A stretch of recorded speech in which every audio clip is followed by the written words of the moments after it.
Ladies and gentlemen, welcome to 2020 International Symposium on COVID-19. This symposium is organized by National Committee of CODATA and Academia Sinica. Now let's welcome the President of CODATA, Dr. Baron Mons, to give us the opening remarks.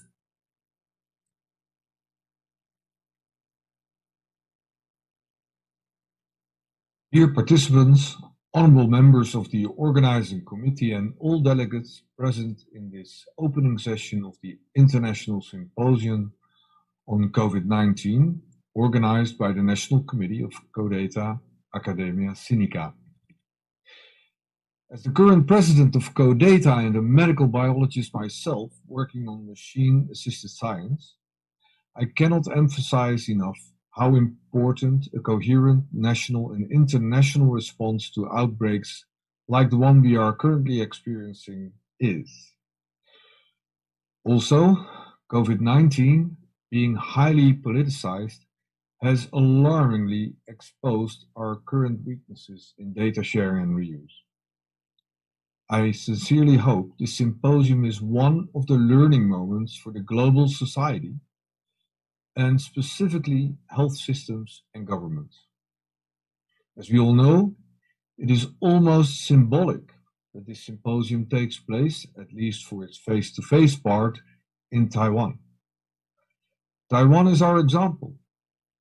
First of all, in preparedness, as already in 2004, year after the SARS outbreak, the Taiwan government established the National Health Command Center. Obviously, having top expertise in the government is also a big advantage, and I read that the Vice President of Taiwan happens to be a prominent epidemiologist. I'm jealous. Listening to the progressive insights of scientists, health and humanities experts, and the jealous-making compliance of Taiwan citizens are likely at the basis of the extremely low number of cases that only came above 7 per day in the first wave in March and April, and your low mortality rate is quite amazing. It shows that not testing as such miracle drugs or vaccines, but solid science-based approaches and a high degree of compliance of the population with the social distancing and protection measures can keep an epidemic like this one to its minimum impact. I sincerely hope that having this conference in Taiwan, albeit mostly virtual, is another example of what can be done within the boundaries of responsible behavior to combat this terrible pandemic. With the President of the United States currently infected, this all comes at a pivotal point in time where I hope that the entire world will learn that follow the science is the way to go in circumstances like this. I'm very much looking forward to share some of my own research with you later in the program and to follow the symposium for the 2 days to come, or the recordings as much as I can. I wish you a very successful symposium, which could have global impact, and I say this with much more sense of urgency than in other opening statements. Thank you very much. We thank you, Dr. Mons. And now let's welcome the chairperson of the National Committee of CODATA, Academia Sinica Taipei, Dr. Cai Li, to give us the opening remarks. Welcome, Dr. Li.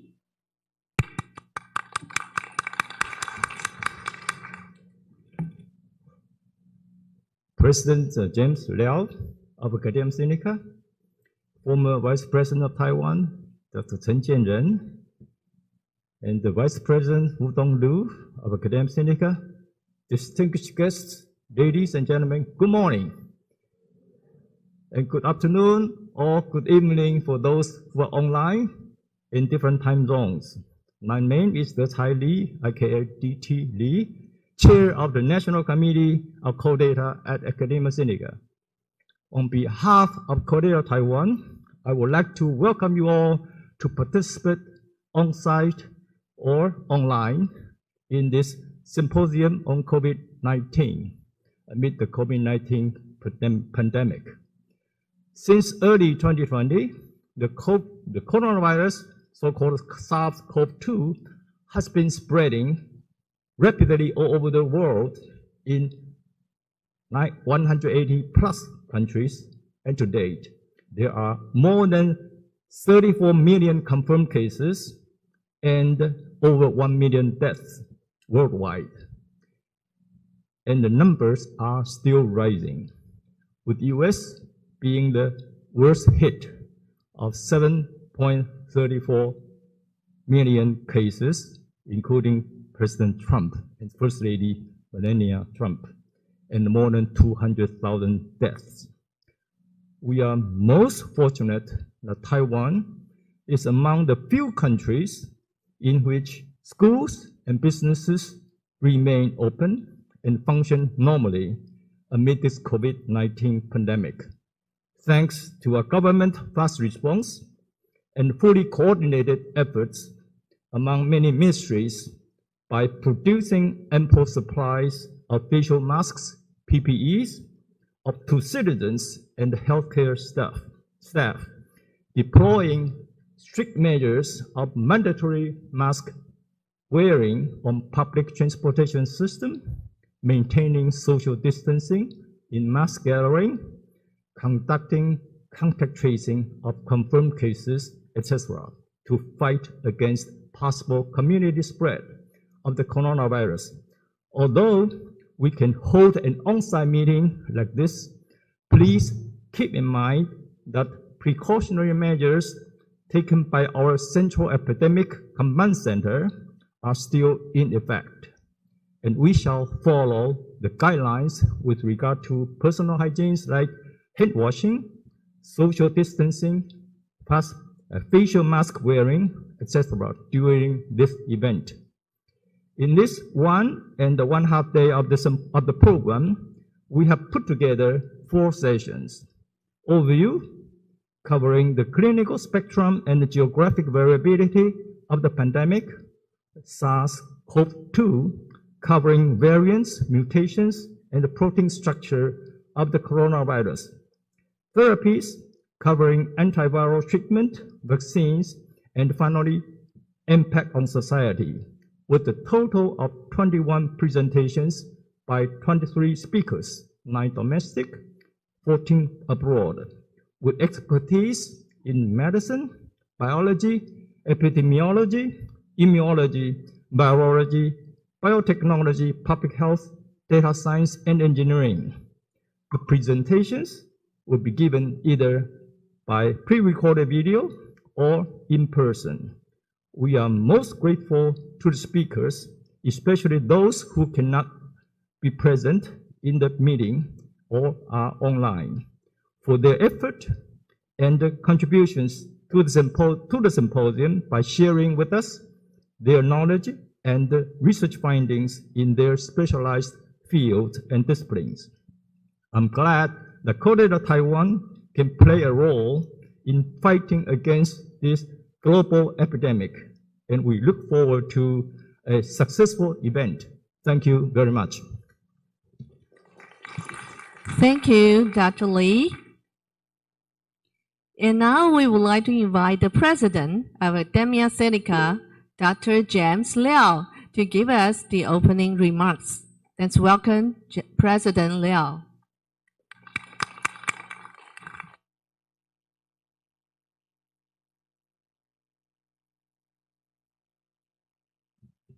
Good morning, and perhaps good evening for those of you who log in online. It's my pleasure to welcome you to this international symposium on COVID-19 organized by National Committee of CODATA in Academia Sinica in Taiwan. I'm giving this opening remark in 2 roles. One is serving as a governing board member of ISC. As some of you know, that CODATA is a data committee sponsored by ISC. And ISC is an international organization established to promote the voice of science. It tries to help scientists to advise their governments based on science. So we are an organization to promote science for policy. On the other hand, we are also an organization to promote policy for science.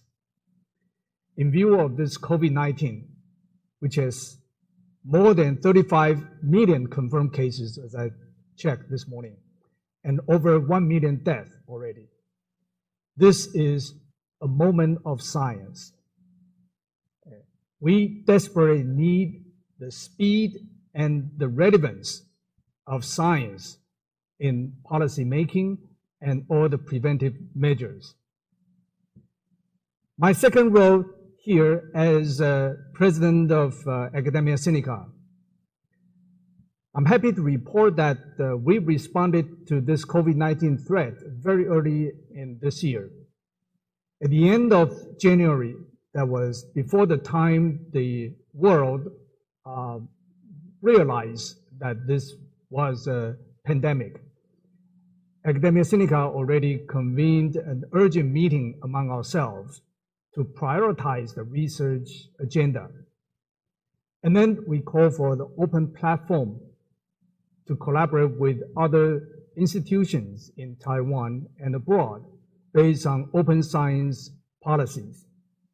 So today, we're happy to see that CODATA National Committee in Taiwan is holding this very important international symposium on COVID-19.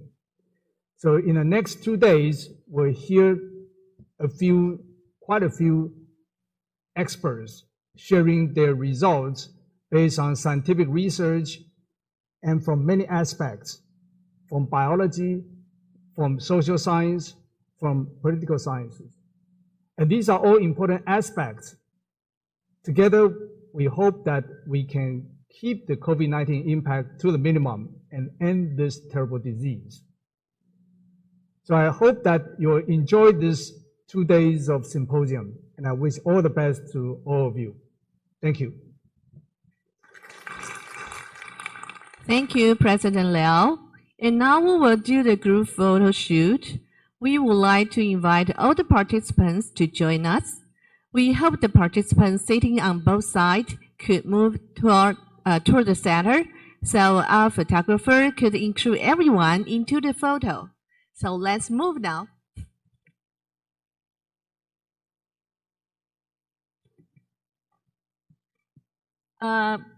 Please, for those participants who are sitting on both sides, please move to the center.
Thank you, everyone. And now please move back to your seat.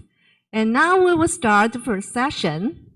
So now let's welcome the Vice President of Academia Sinica, Dr. Fu Dong Liu, to chair this session. Let's welcome Dr. Liu. Thank you. So it's my pleasure to share this first session overview on COVID-19.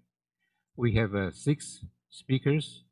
3 of them will give live presentations, and 3 have kindly prepared pre-recorded videos.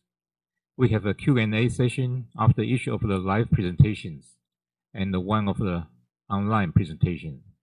The audience online can post their questions through the Slido platform.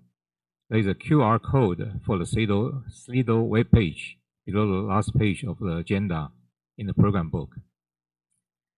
Now it's my pleasure to introduce the first speaker, Dr. Baron Mons. He already gave opening remarks. Dr. Mons is president of CODATA and also director of the Go Fair International Support and Coordination Office. He's a professor in biosimetics in the Department of Human Genetics at the Leiden University Medical Center in the Netherlands. He has kindly recorded his presentation. Let's enjoy his presentation, please. This short presentation is about fair, findable, accessible, interoperable, and reusable data and services in times of crisis. And obviously, the crisis we're dealing with right now is COVID-19. When we published the FAIR Guiding Principles some years ago, we made clear already in the abstracts, as you can see here, that we meant that fair services and data, and metadata, should be machine readable. And this is based on the fact that much of the data that we now generate are too large and too complex to manage by people anyway. And it's also important because machines will become our major research assistants, discovering patterns in data that are too complex for humans in the first place. This is frequently forgotten, so I start every lecture now with saying the machine knows what I mean. That's the goal. So that's the other way of looking at FAIR. The machine knows what I mean. Now, if we want to achieve that, I'm not going into any technical details here. There's other presentations for that. We should view everything in the internet or the web of fair data and services as a fair digital record or a fair digital object. And the first thing the computer needs to be able to answer is, what is this? Is it a single identifier for a concept? Is it a triple? Is it a graph? Is it a database? Is it a workflow? That's the type of digital object we're talking about. And the second question, of course, that has to be answered is, what is then possible in terms of technical operations? The third question, as important, and remind you, fair is not the same as open. The A stands for accessible under well-defined conditions. The third question is, what operations are actually allowed? Very much like a human who would enter a space where there is some data would have to authorize itself and get authentication and authorization to get to the data. So you in fact have all kinds of containers, very small to very, very large, and they contain digital objects. Then of course, the information about what is allowed with this particular fair digital object, a piece of data, for example, should be in the metadata. And the metadata, for many reasons, also beyond this talk, should be separated from the actual digital records they are referring to. But of course, they should be permalinked, saying, I'm the metadata of this thing, and I have metadata. And mind you, a single digital object, like a triple, could be having multiple metadata files associated with it that grow over time, even if the digital record stays stable. So each of these fair digital objects should have a globally unique, persistent, and resolvable identifier, so the machine can actually resolve the identifier. That's very important. And obviously, it's a bit of a recursive but logical argument that even the metadata are again themselves a fair digital object now of the type metadata. Of course, these two can never be separated and are related, but we have to be very careful in how we structure our data nowadays. And then the end is, of course, that these fair digital objects, they have a role. They are not just living all by themselves. They are part of a physical world, and they will be needed to point to either another fair digital object or something that is in the real world, outside the digital world. So when a digital object is further developed, we have to consider whether it is looking at a operation, at a fair digital object, like a workflow or a piece of software or a data set, or a physical object, in this case, for example, a sample in a biobank or an actual specimen of a species, butterfly in this picture, in a collection. Based on all this, when the COVID broke out, we started the Virus Outbreak Data Network, VODAN. And mind you, it's not CODAN or COVID, because we hope to build something that is still reusable in other outbreaks that are coming. And before we even started, we discussed this with the 4 major international data organizations that now have a collaboration under the name Data Together: CODATA, GoFair, RDA, and World Data System. You can read about those in their common statement here.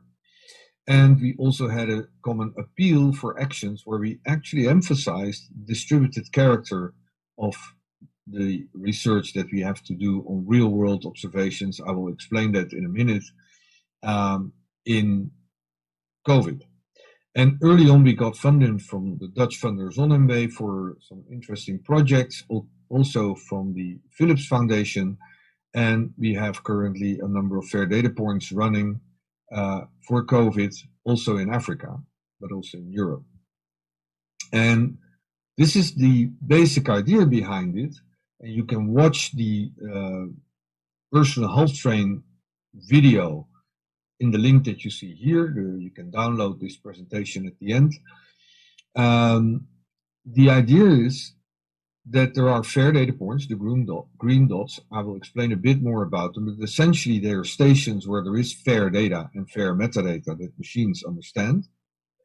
Then the virtual machines, the trains in the metaphor, will go to the stations, authorize themselves, and get access to the data locally, running an algorithm, not ever taking the data with them, combining them with established knowledge in data stations such as EBI or NCBI in the United States or other places where there are major international databases like the Human Protein Atlas. And then they can collect the data and come up with an answer. Now, to have that working, obviously we need human-to-machine interaction, human-to-human, as we already have, but also machine-to-human properly and machine-to-machine. The next box we have to tick is that we now have to do everything based on the fair guiding principle so that things are findable, accessible, interoperable, and reusable for machines, and therefore also for people. And the architecture is therefore according to a fair object or fair implementation framework. And all elements then become machine actionable where possible, as open as possible and as closed as necessary only, and as distributed as possible, and only centralized when really necessary. So the applications could be anywhere on the web, the data sources, the infrastructure, the compute.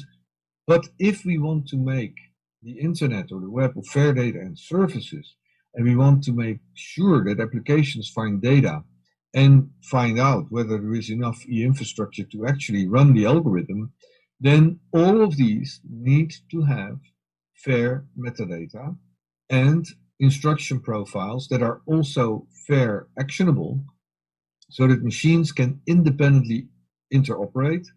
And now, ideally, we are not there yet, but ideally this would create a global database that is online, where machines can visit data wherever they are. Machines don't care where the data reside. But it would mitigate all the political problems around COVID-19 and around many other diseases that will come, and the GDPR type issues that we have to respect the privacy of the citizens that have donated the data in real world observations. So I will show you a brief movie that was made by TNO, and this will show you that this is already working. Here you see 3 hospitals, provisionally called Alice, Bob, and Charlie, ABC, and the algorithm is sent there. We choose the number of training cycles, and what you will see is that in these different hospitals, the algorithm is starting to run.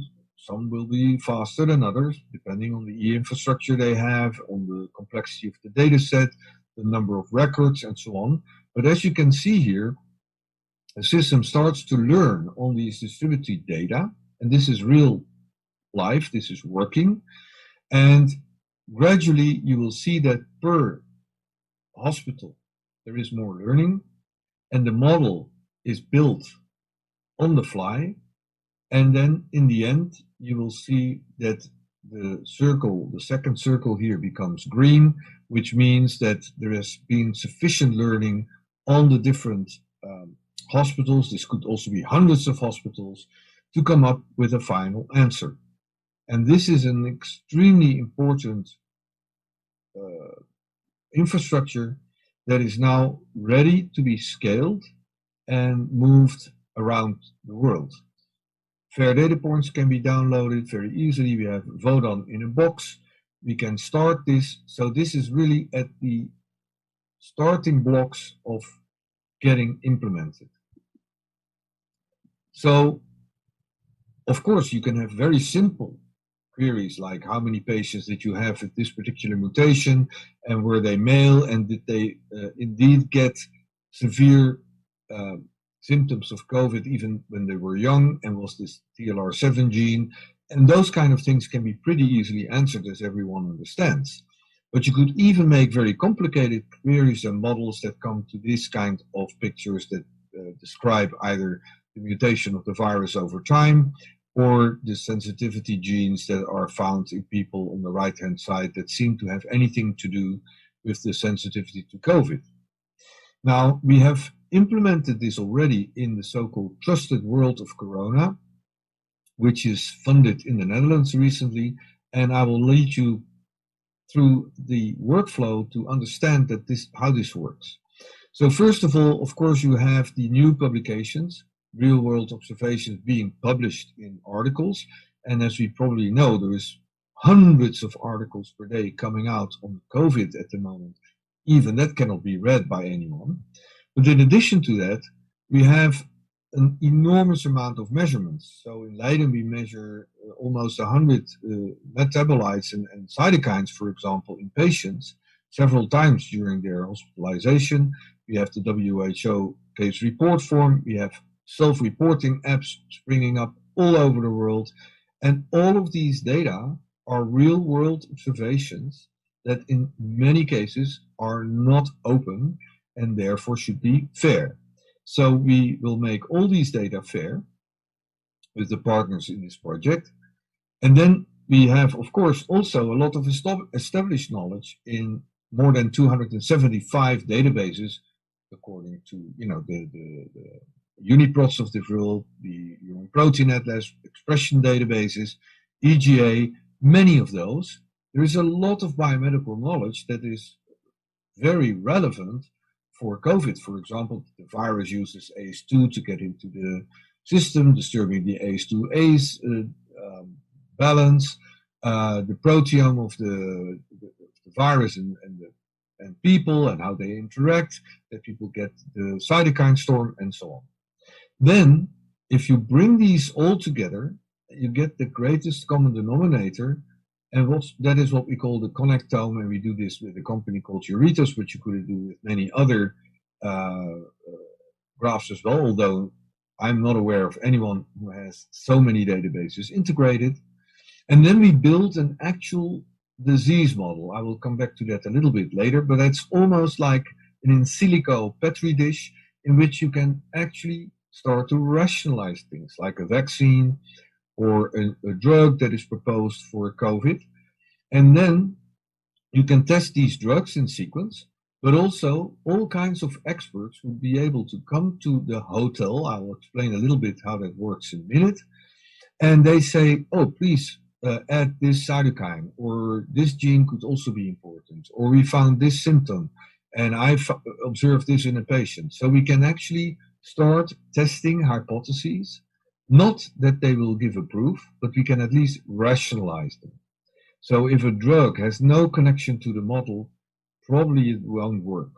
If a drug has lots of connections to the model and influences a lot of genes in there, you better test it. Now, of course, the final validation will always be in an experimental system and finally in humans. But for example, in Leiden, we have organ on a chip with Mimetas, the company, and we can feed plasma of patients really at LACDR through the vessels, microvessels in lung tissue, and see what happens. So you can actually test the hypothesis directly in the organ on a chip environment or in vitro, and finally you can go on and test in people. So different hotels may have different facilities for follow-up, and some have the ability to start clinical trials, whatever. But before you do that, you can rationalize a hypothesis in silico. Then, of course, you curate, you do that again, and you do that over and over, and you can have communities coming to these hotel rooms and help us to build the model, grow it over time. And incidentally, this requires an entirely different way of publishing, but again, that you can watch in another video. Now, this is just an example of actually a somewhat older model already we designed, where you look at the CT scans and also you look at the different symptoms that you get over time, starting with vasculitis and hyperemia, and then you get thrombosis at the end, and the combination of vascular leakage in capillaries and thrombosis, of course, one of the major things we see in patients that get into this very severe disease and finally die. Now, if you look at that model, I'm not going into any details here. We can start to rationalize that there was 47 genes involved in the cytokine storm and the downstream processes that cause all these troubles. And some people get the complications in the lung, others in the heart, the brain, the kidney, the liver. But of course, in each of these phases, you may give very different therapies. Here, you may try to inhibit IL-6. But maybe here that makes no sense anymore, and you want to give anti-thrombotic agents and dexamethasone and others. So without spending real time on this model, let's see what is needed to make this happen. So first of all, you need data entry. You need, of course, citizen consent, because we deal with real-world observations. You need fair repositories all over the world. And you need analytics and finally, of course, publication, because otherwise it stays outside of the public eye.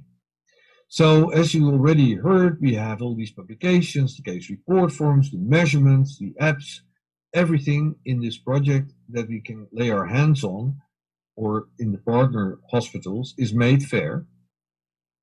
And then gradually we go to the right. The citizen can tell in an app called DGME how and where the data should be stored. In a consent-free app, there can be a machine-readable consent connected to the data. And finally, those are stored in a fair data point, for example, in a hospital or in the Netherlands in RIVM. And this is all under the guidance of the citizen, with consent of the citizen. And important to emphasize that none of these software components need to be fully integrated as long as they understand what we call nano publications in fair format. So they get fair data in, fair instructions in, they put fair data out and fair instructions out for the next step. And the next step is a totally different piece of software, but it knows exactly what to do with the input. and do their thing under the hood, the API, and bring it to the next phase. Then, of course, we have a step. This is all for real-world observations. We also have Eurytos in the team, a company that has these 275 databases integrated. They can export those data in fair format to make them totally compatible and interoperable with the real-world observations, and then we can start building these models. Now, these models can be expressed again in nanopublications, and therefore they can be visualized not only by the current partner Eurytos, by anyone if they understand fair data. And then the users in the rooms, very much like we are doing this in a Zoom or Teams or in any other Zoom room, TC room, you can actually have the model on the screen and in real life start to rationalize about it and then publish. And the publisher in this particular project is Frontiers, but it could be by any other publisher. So this is a project that is just starting, and it's all built on this technology that I just described.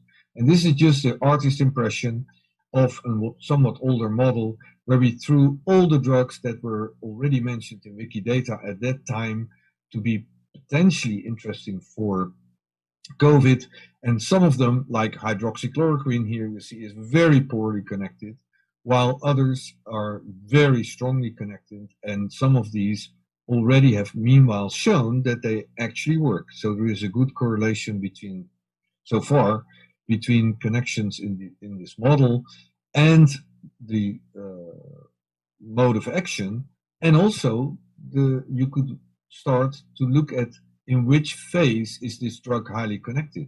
Is it in the early phase before the cytokine storm is even starting, or is it inhibiting the cytokine storm, or is it coming later, for example?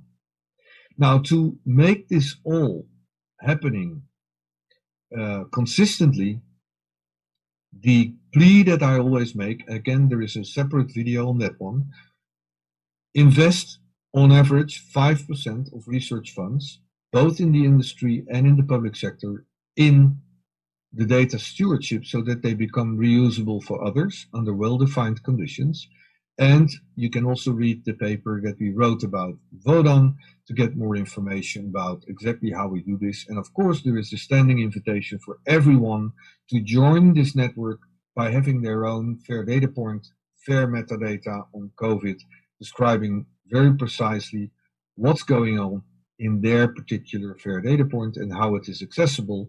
And now you can also become somebody who sends yourself virtual machines around in the system. So this is an example how FAIR became under a high pressure of this COVID epidemic to the forefront of our work. And I thank you very much for your attention. If you have any questions, we can either answer them now if this is a live presentation, or you can send your questions to the email address you see here, and the QR code on the right-hand side would allow you to download the PDF. Thank you very much for your attention.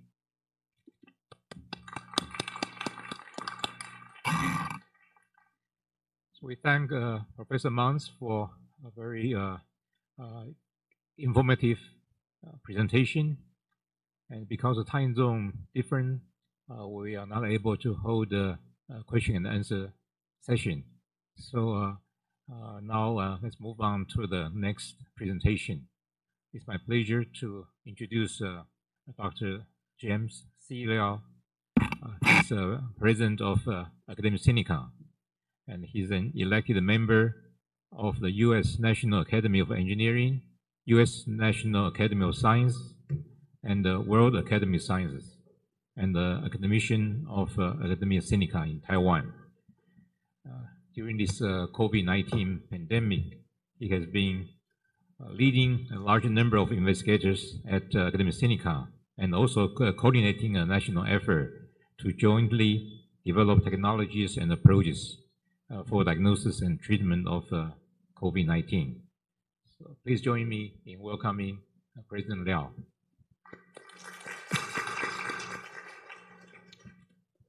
Thank you. It's my great pleasure to give this overview presentation on COVID-19.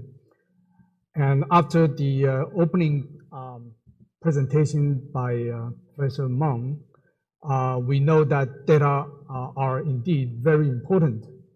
So what I'm going to do here is first give you an overview of the virus and the disease. As of this morning, the confirmed COVID-19 cases already exceeded 35 million, and the death case has already exceeded 1 million. And you can see on this chart, the most infected countries, including US, India, and Brazil, each have more than several million confirmed cases. And the death rate,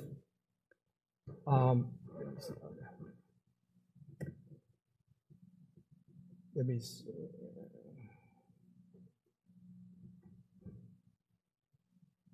Okay.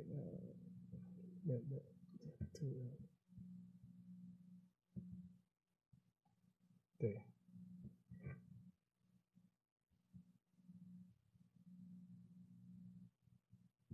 Okay. Okay.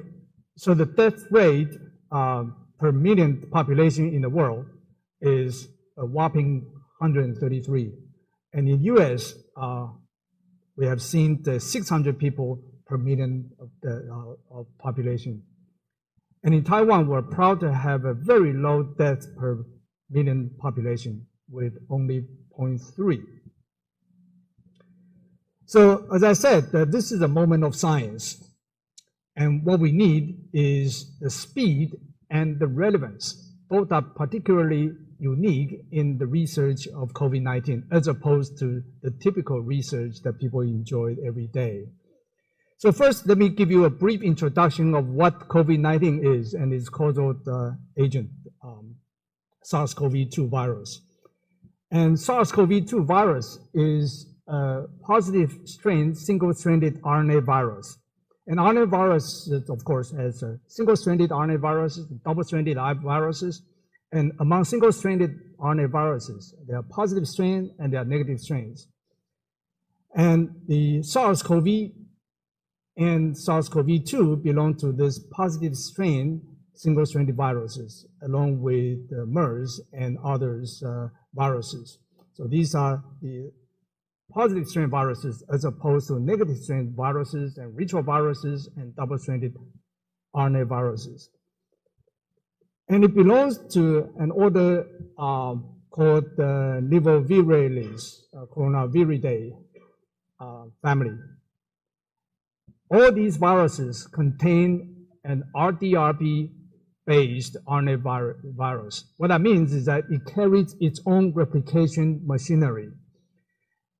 And as you can see, it has a size of about 100 to 150 nanometer, less than a micron.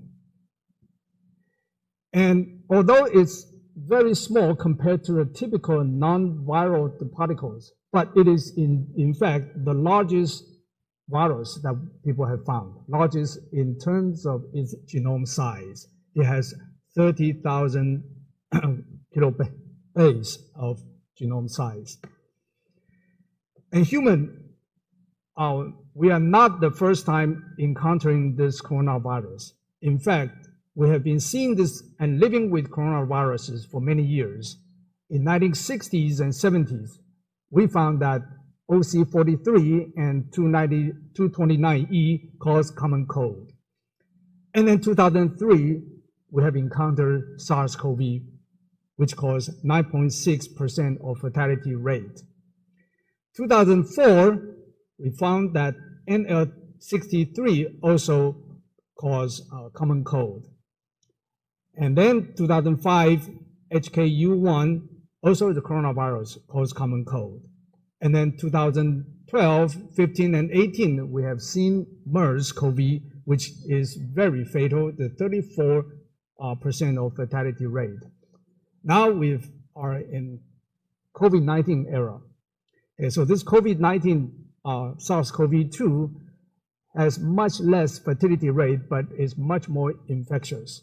So this is in relative to other common cold coronaviruses, which only cause a mild disease. So this is a very interesting point.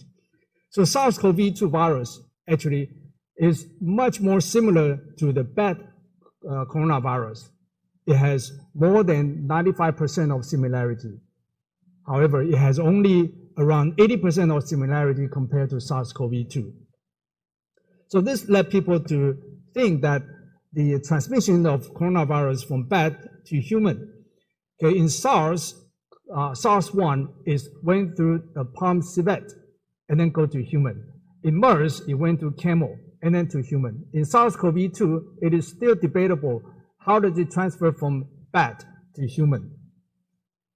So SARS-CoV-2 virus is a single-strand, positive strain RNA virus.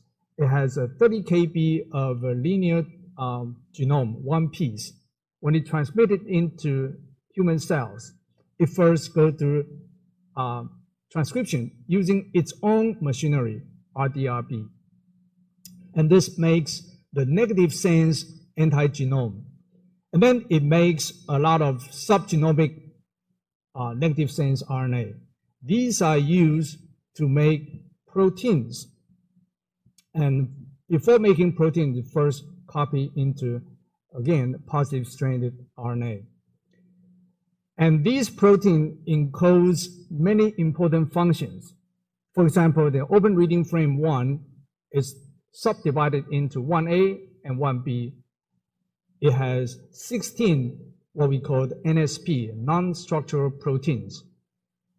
And they encode very important functions inside the cell for the virus. For example, NSP12 is the machinery that replicates the virus. It's RNA-dependent RNA polymerase, or in short, we call it RDRP. And this enzyme is indeed the target for a famous antivirus drug, remdesivir. And there are other important drug targets. For example, the NSP3 and NSP5, and these are all proteases. NSP3 is papain-like protease, and NSP5 is 3C-like protease. And these proteases cut the polyprotein into small pieces in order for the virus to function. So if one can inhibit those proteins, you can inhibit the viral progression. So the 3C-like protease also has been a common drug target for many groups. In addition to that, so this RNA virus, although is highly mutatable, but it is less so compared to other viruses because it has NSP14, which serves as a proofreading function.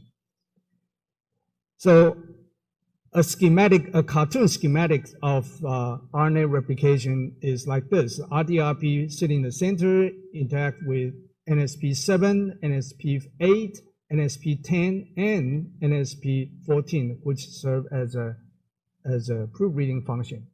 And it has been shown that if you delete the NSP14 or NSP14 mutation, you get a lot of mutations, much more so than the wild-type virus.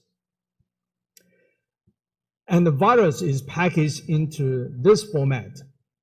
It has a lipid coat with the spike protein decorated on the outside. In the inside, it has a N protein or nuclear capsid protein that binds to RNA. And then on the membrane, we've seen that it has an M protein and an E protein. These are important functions, but it's much less explored. The E protein seems to have some ion channel functions. And M protein is probably the most abundant protein released by a virus. Okay, it also has quite important effects that is still being explored. So SARS-CoV-2 is similar to SARS-CoV-1, MERS, and other coronaviruses. That its membrane spike protein is probably the most important protein that is used, that is serving as a target for vaccines and therapeutics measures. So the spike protein is a trimer. And it has two conformations. One is called the pre-fusion spike conformation. This is before the S protein, the spike protein, fuse with the cell surface membrane. And the other one, of course, after the fusion, is called the post-fusion conformation.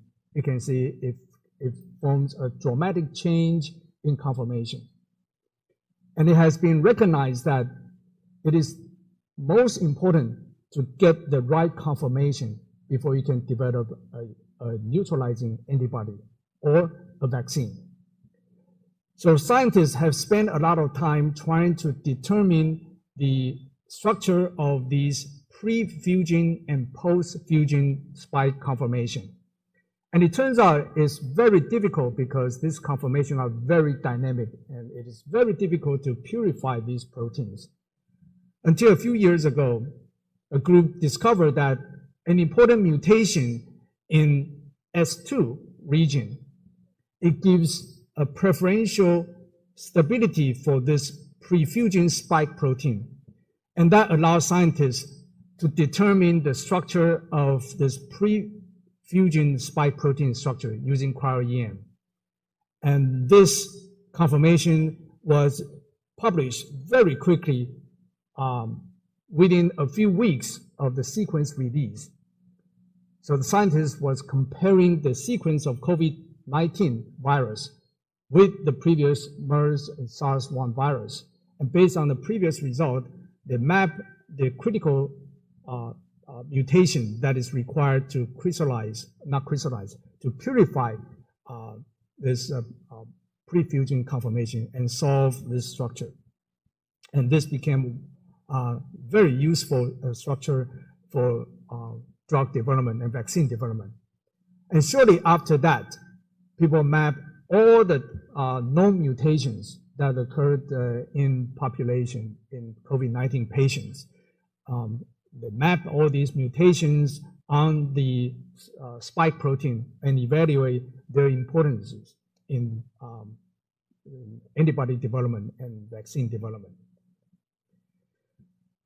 And as I mentioned, spike protein is the most important protein that is used in invasion of virus to cell membrane.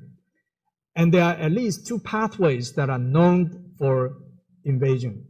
One is the endocytosis, that it binds to ACE2, human ACE2, and then through endocytosis, it causes infection. The other one requires another protease called TMPRSS2, and it causes a direct membrane fusion through this pathway. And these two pathways have two different implications in druggable target. If you go through the endocytosis pathway, then drugs like chloroquine might be useful.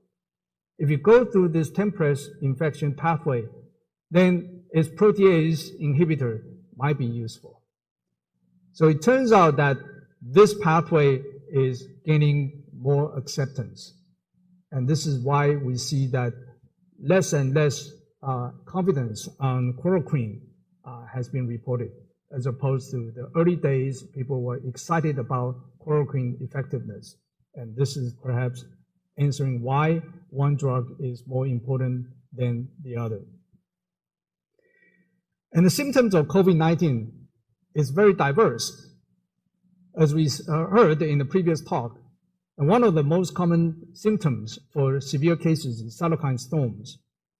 And that leads to sepsis around 10 days post-infection. Among the cytokines, IL-6 is probably one of the most commonly found and very highly accumulated. With those cytokine storms, you see ARDS, and then acute kidney injury, acute cardiac injury, and so on and so forth. And that leads to death within a few weeks for the severe cases.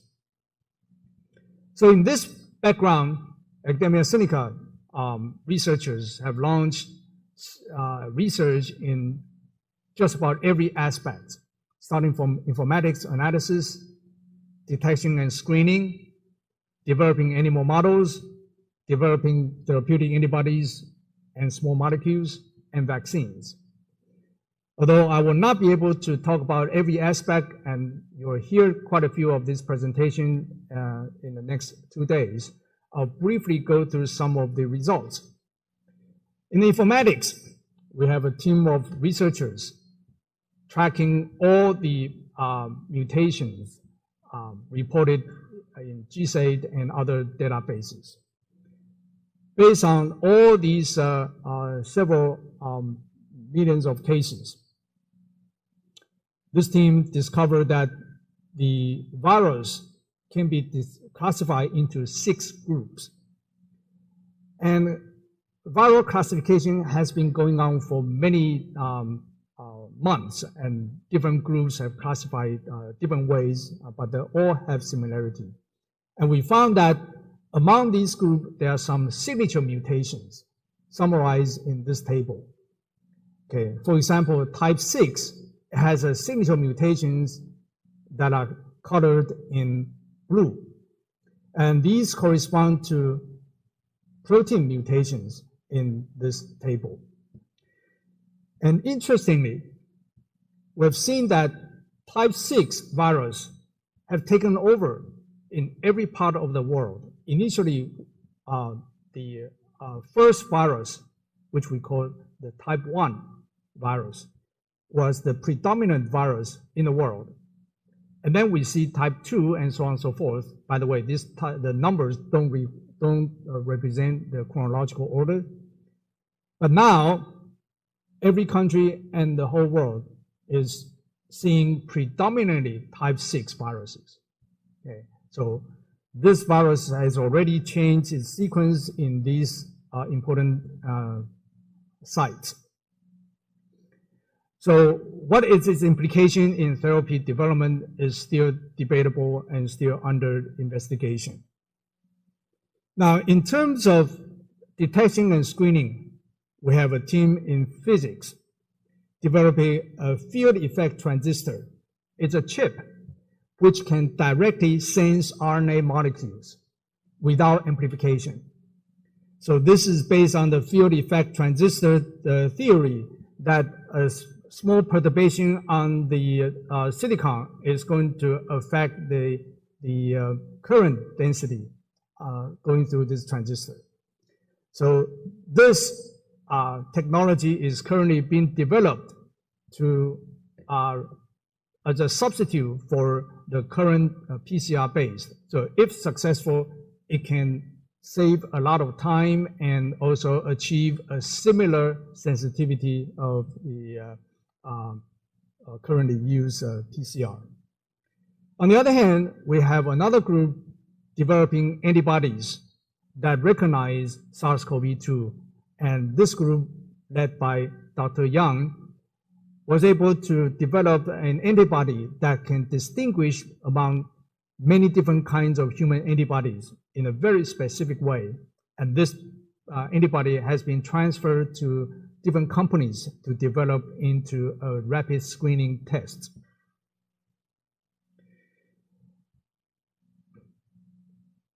And with all these research going on, we need an animal model. Unfortunately, mouse, the most common animal model used in research, is not a natural host for SARS-CoV-2. So one has to engineer this mouse so that it can be infected by COVID-19 virus. So Dr. Tao's group developed an AAV-based technology that used adeno-associated vaccine to deliver human ACE2 gene into virus. And after 14 days, this human ACE2 gene will be expressed in different organs. Then this mouse is ready for infection test by COVID-19 virus.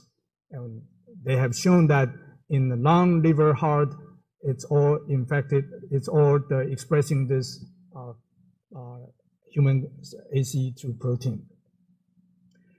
And indeed, after infecting with the COVID-19 virus, this model mouse show similar symptoms as in human patients. We see a loss of body weight, we see an increase in viral genome and the viral counts. And in addition, using this model, you also see the increase in neutrophil count, B cell count was decreased, T cell count was decreased, and IL-6, as I mentioned previously, IL-6 level was increased, NCP1, another cytokine, also increased. These are all very similar or identical to human patients, so that serve as a very good model for testing drugs and therapeutics. So using this model, Dr. Wu's group developed a chimeric antibody. And based on this model, he demonstrated that we can reduce the viral load by 1,000-fold or more, okay? 3 to 4 logs. So this is a very promising result, and currently Dr. Wu and his team is continuing to test this therapeutic antibody. Similarly, Dr. Lin isolated all human antibodies from convalescent patients, and they have come up with a number of antibodies that can neutralize SARS-CoV-2 virus. And you see a viral titer decrease, also a few logs. In terms of drugs, Dr. Liang's group, based on their result 17 years ago, have refined a small molecule that binds to 3C protease. As I mentioned earlier, 3T protease is an important drug target. And they now have a derivative based on the original drug leads that has an IC50 in the nanomolar range. And this is extremely exciting results that in one day can be developed into a drug lead that even better than just about anything that we have seen in the report. And further tests and modification optimization show that these are indeed show very significant nanomolar range of IC50. So these are short summaries of what we have achieved, and there are many more that I don't have time to give introduction to, and many of them will be presented in this seminar. So to summarize, I think the most important challenge of COVID-19 research is the speed. Okay, we just don't have time to do the regular pace. We have to do it in the speed of COVID-19. And then it has to be relevant. There are many important questions that you are curious about, but it's the relevant information that is most needed in this time of urgency. To achieve that, you need teamwork, you need flexibility to redirect funding. Thank you very much. And I will entertain some questions if we have time. Thank you. Thank you for a very impressive presentation. So now floor is open for question and discussion.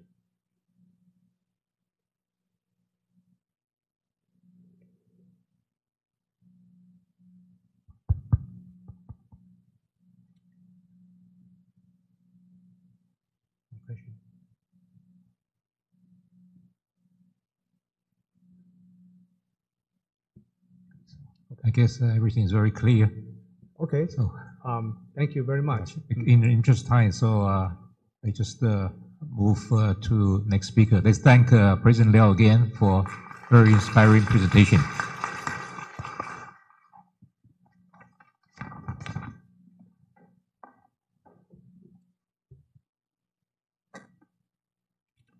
So it's my pleasure to introduce the next speaker, Dr. Chien-Jen Chen. Dr. Chen is currently Distinguished Research Fellow at the Genomic Research Center, Academia Sinica. He's an academician of Academia Sinica, a member of World Academy of Science, and Foreign Associate of U.S. National Academy of Science. Most notably, he was Vice President of Republic of China, Taiwan, from 2016 to 2020. He just stepped down in May of this year. He's an expert in epidemiology and public health. As the Vice President of Taiwan, and also currently, he contributes enormously to the national effort against COVID-19 in Taiwan. Please join me in welcoming Dr. Chen.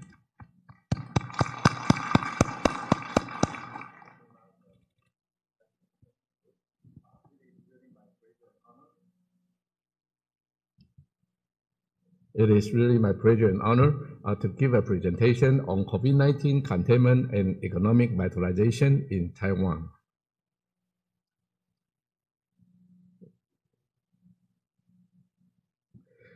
As just mentioned by President Liao, that in the whole world, in total, there are more than 35 million confirmed cases and more than 1 million deaths in the whole world.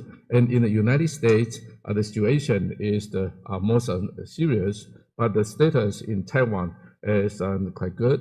And by now, by this October the 2nd, there are in total of 517 confirmed cases, with most of them are imported cases, and only 55 are locally infected cases. And the death number, case fatality rate is only 1.4%. And this slide shows that the incidence and mortality rates per 100,000 population in the world and Taiwan. And as just shown by President Liao, and you can see that the incidence rate in the United States are around 1,000-fold of Taiwan, and the mortality rate in the United States is around the 2,000-fold of Taiwan. So with regard to this confirmed case per 100,000 people on September 17, Taiwan ranked as the 207th among 213 countries and area. Next. I might need some help. Okay, good. Yeah. As we all know that when there's a COVID-19 outbreak in Wuhan, and then there's a lot of global failure in pandemic containment policy. And I will summarize these failures. The first one is inadequate contact tracing and tracking resulted in the outbreak and city lockdown in Wuhan last December. And there's a postponed announcement of the PHEIC, Public Health Emergency of International Concern from World Health Organization in January. And this kind of delayed announcement also caused the delayed border control of passengers from epidemic area in February. And at the very beginning of this COVID-19 outbreak, there's an insufficient track and trace system to identify close contacts. And there's a lot of city lockdown, unfortunately, without a promotion of personal hygiene, social distancing, and avoidance of large-scale gatherings. And also, a lot of countries carry out mass screening, but without the enforcement of 14-day isolation and quarantine. Of course, there's a shortage and panic buying or holding of this PPEs, and there's a limited response to disinformation dissemination, and also the lack of professionalism and political neutrality. And as also just mentioned by President Liao, that we made an reformation of our epidemic prevention system in Taiwan after SARS outbreak in 2003. We amend Communicable Disease Control Act and relevant regulations, and we reorganized the Ministry of Health and Taiwan CDC, and we also give the authority to designate healthcare institutions to function as responding or isolation hospitals. And we also enhance hospital infection control through accreditation, this including the inpatient, outpatient, and emergency room. And we also standardize the procedures for communicable disease surveillance and reporting domestically and internationally. We optimize our border quarantine procedure, and we recruit and train more infectious disease specialists, especially in our Taiwan CDC, and we also established our National Health Command Center. And there's four major elements of this COVID-19 containment in Taiwan. This includes prudent action, rapid response, early deployment, and transparency. On this December 31st of 2019, last year, when there's our CDC officer aware there's an atypical pneumonia cases, at least 7 cluster in Wuhan, and then we began to send reporting emails to inform WHO and China CDC, and we also implemented onboard quarantine of passengers from Wuhan. And on this January the 2nd, we strengthened suspect case reporting and hospital infection control of our healthcare system. And on this 5th of January, we organized this advisory committee on atypical pneumonia in China. And on the 6th of January, we requested for on-site visit to Wuhan sent by CDC, and we sent 2 experts there and found that the situation in Wuhan is very serious. So on the 7th of January, we also announced there's a level 1 travel notice for Wuhan, and on the same day, the causal agent 2019 nCoV was announced by WHO.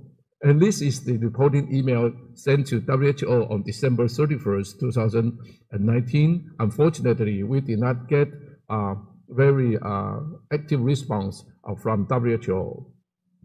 And if you look at this early timeline, and you can see that before that's on December 31st, there's already a lot of patients has been hospitalized in Wuhan's medical center and other hospitals.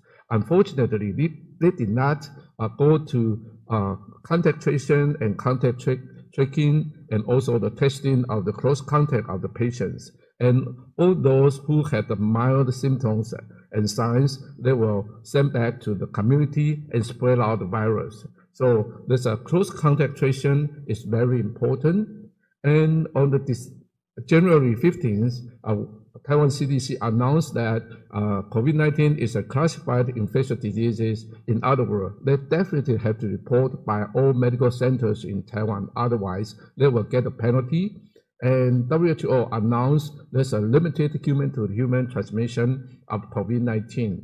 And on the 20th of January, Taiwan CDC activated our Central Epidemic Command Center. And on the 22nd of the same month, President Taiwan held an emergency meeting of Taiwan National Security Council, and also on the same day, WHO held the emergency meeting. However, they did not announce PHEIC until 1 week later on the 30th of January.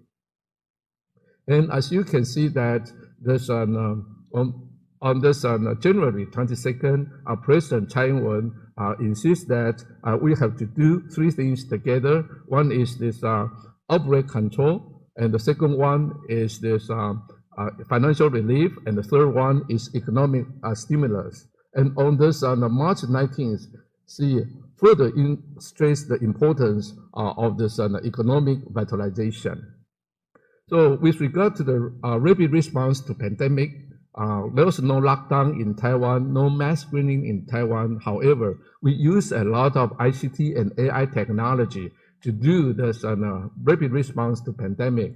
For instance, we have very prudent surveillance for pandemic status. We're using the ICT and AI technology, and we also use this cellular broadcast to have a quick announcement of travel warning, and we strengthen our border control using the e-quarantine system, and we have in-depth tracing of close contact of confirmed cases using ICT and big data analysis.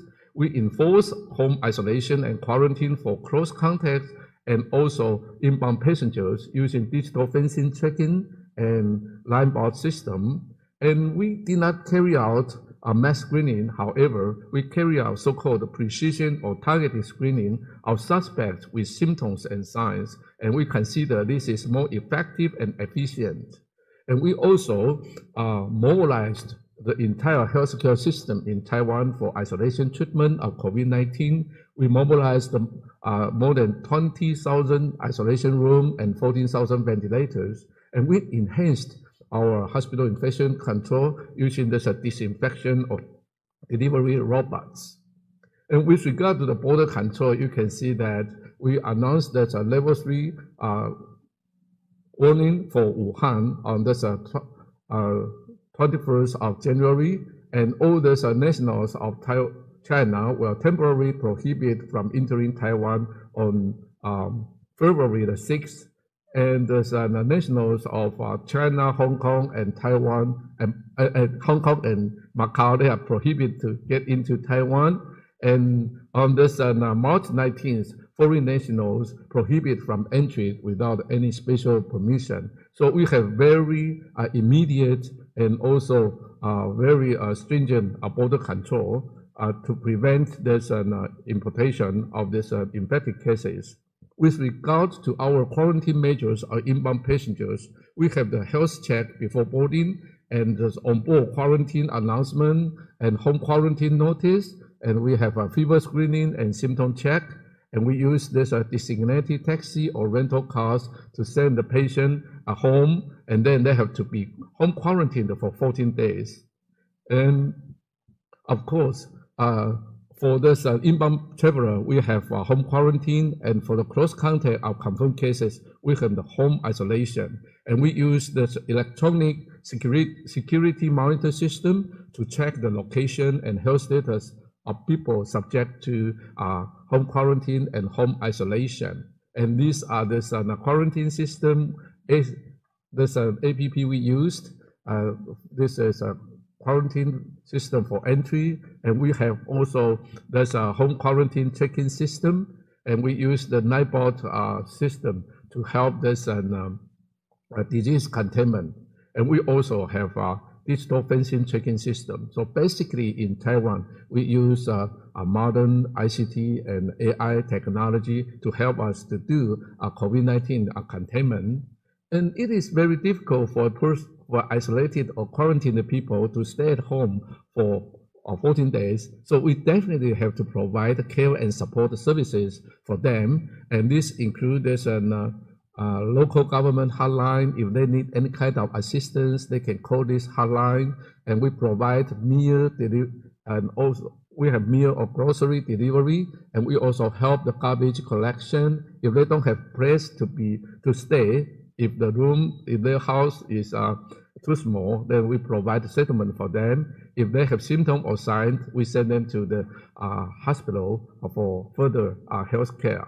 And if they need special help, we also send someone to do this family visit. I think this is very important for all these quarantine or isolated people to comply with government regulation. And by September 14th, in total, there are around 30,000 people have been isolated or quarantined at home. And among them, only 932 of them got a penalty. In other words, they did not comply with the regulation, and the percentage is only 0.3%. In other words, 99.7% of the people they comply the regulation very well. So we have to thank these 30,000 people, 300,000 people for their compliance to the government regulation. And they sacrifice their 14 days freedom, and then in return, people in Taiwan, 23 million people, can go to work and go to school normally and to live in a normal life.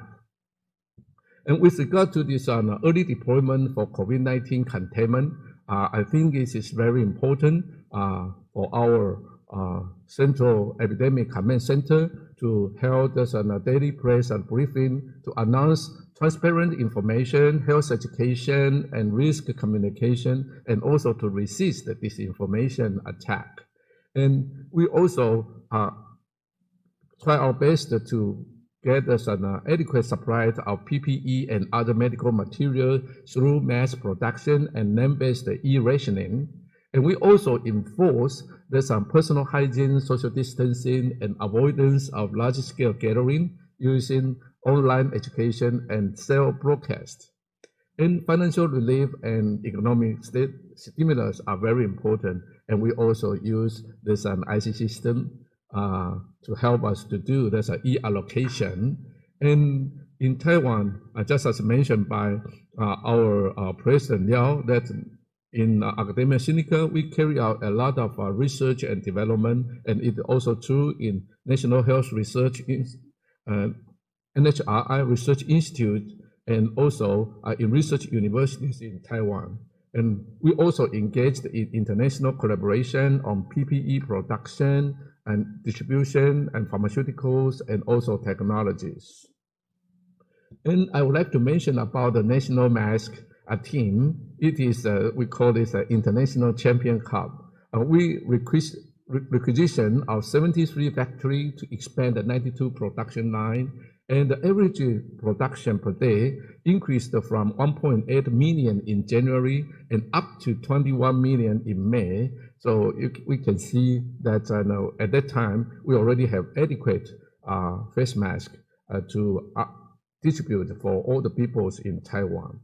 And in order to assure that everyone in Taiwan can get face masks at a very low price, we carry out a name-based distribution system, and they use our national health insurance card to log in, and then they can get this and finish this mobile device binding procedures, and they can get this face mask at a very low price. And this is a very important procedure for us to assure that everyone in Taiwan may get adequate face mask to protect themselves as well as others.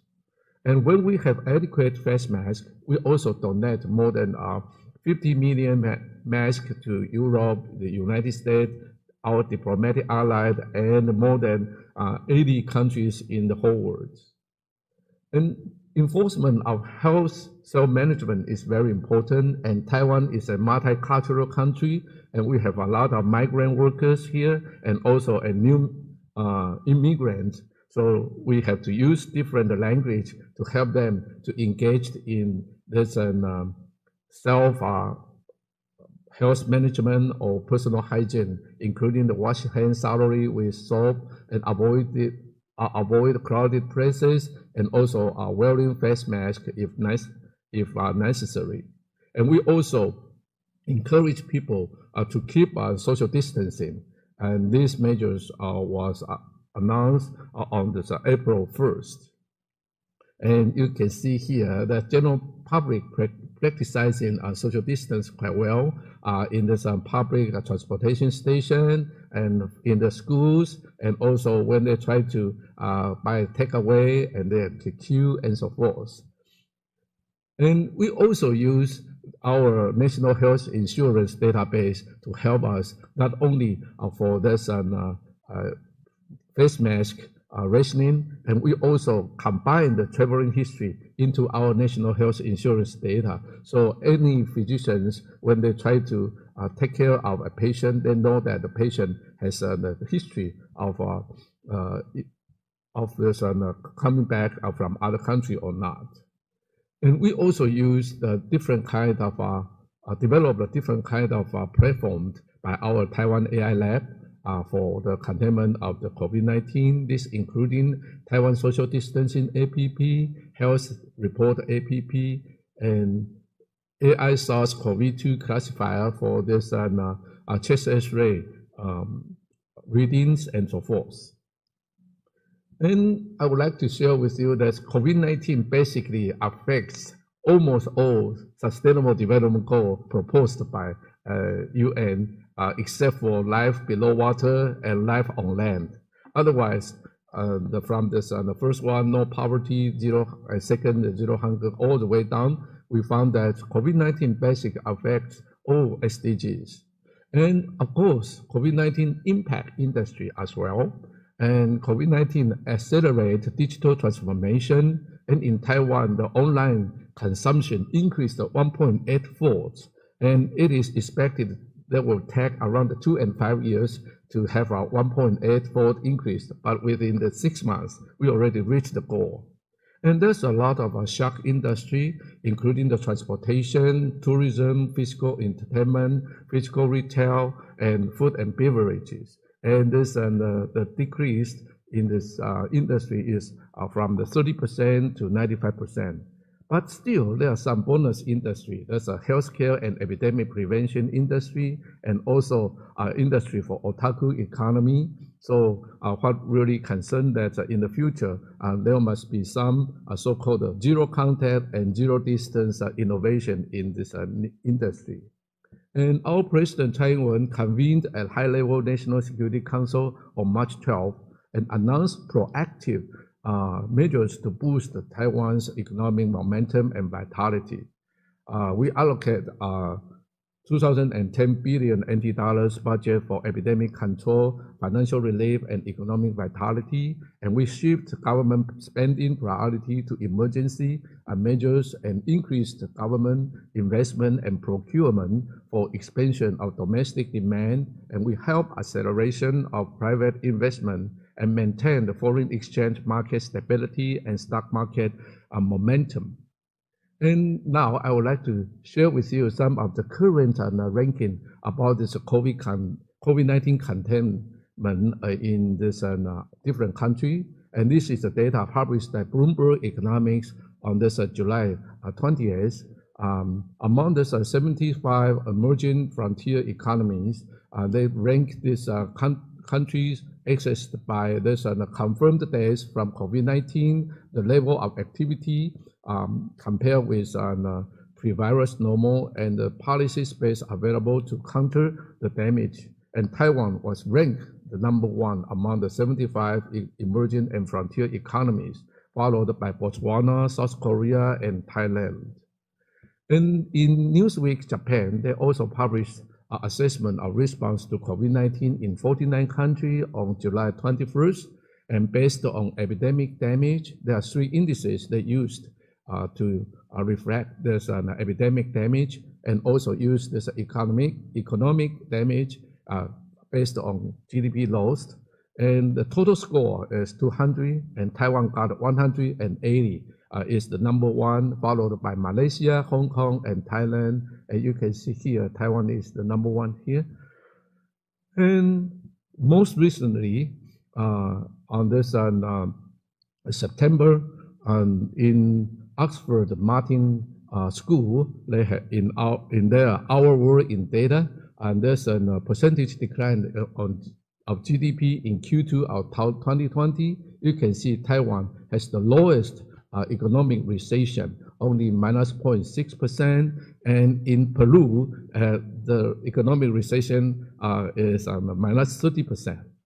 And if we look at this map, these figures, you can see Taiwan's here, very small spot here, and we have the lowest economic recession and lowest mortality from this COVID-19.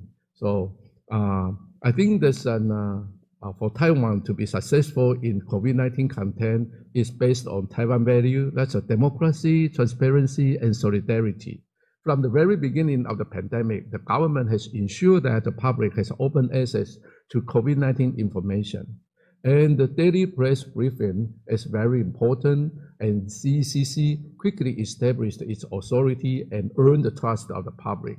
And public trust has a stabilizing influence on society, encouraging citizens to follow government guidelines and rules, and making the public less vulnerable to disinformation campaign. So it creates a virtuous cycle. The more the public trust, the more people are willing to cooperate.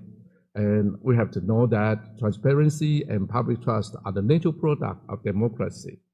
And when while the 25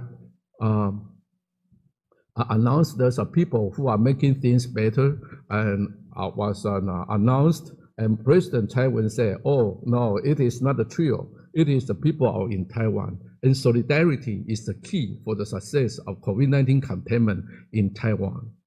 And when President Tsai was elected as one of the 1,000 most influential people, and there's a U.S. Senator Ted Cruz said that freedom is Taiwan's North Star, which has been clear in the midst of the COVID-19 pandemic. Taiwan has proved that the virus can be controlled without emulating China's drastic policy. And President Taiwan responded by thanking everyone in Taiwan for their efforts in combating COVID-19. And indeed, solidarity is very important. And there's a challenge of COVID-19 in the near future. And first wave of COVID-19 still going on. And many countries have very low infection rate. In other words, Taiwan have very low herd immunity. And there's a global economic situation and also a demand for border reopening, but we are at a high risk of imported cases. And this seasonal influenza will also complicate the containment of COVID-19 in the coming winter. So we have to live in a new normal life, keep our personal hygiene, social distancing, name-based gathering, and so forth. And we need to engage in international collaboration. Virus respect no border, and no country can fight the pandemic alone. Help each other is the key for the success of pandemic containment. So for the international collaboration, we need to help each other applying ICT and AI technology for the pandemic containment. And we also have to promote the research and development and distribution of rapid diagnostic, antiviral, and vaccine. I know a lot of speakers going to talk about that. And in conclusion, there are 5 very important elements: prudent action, rapid response, early deployment, transparent information, and good citizenship. And it results in the solidarity of the people in Taiwan, and they are willing to comply to guidelines and willing to help each other. So with that, I think that it is very important for us to help each other. And I won't read this message from Holy Father Pope Francis. He mentioned here that we are all born to help each other, no matter how difficult it is. Life is good when you are happy, but much more when others are happy because of you. So let us help each other, and let us make this the entire world can contain COVID-19 as soon as possible, and through our efforts, through this scientific research as well as humanity concern. And thank you very much for your attention. Thank you, Dr. Chen, for a very inspiring and informative presentation. So now the floor is open for question and discussion.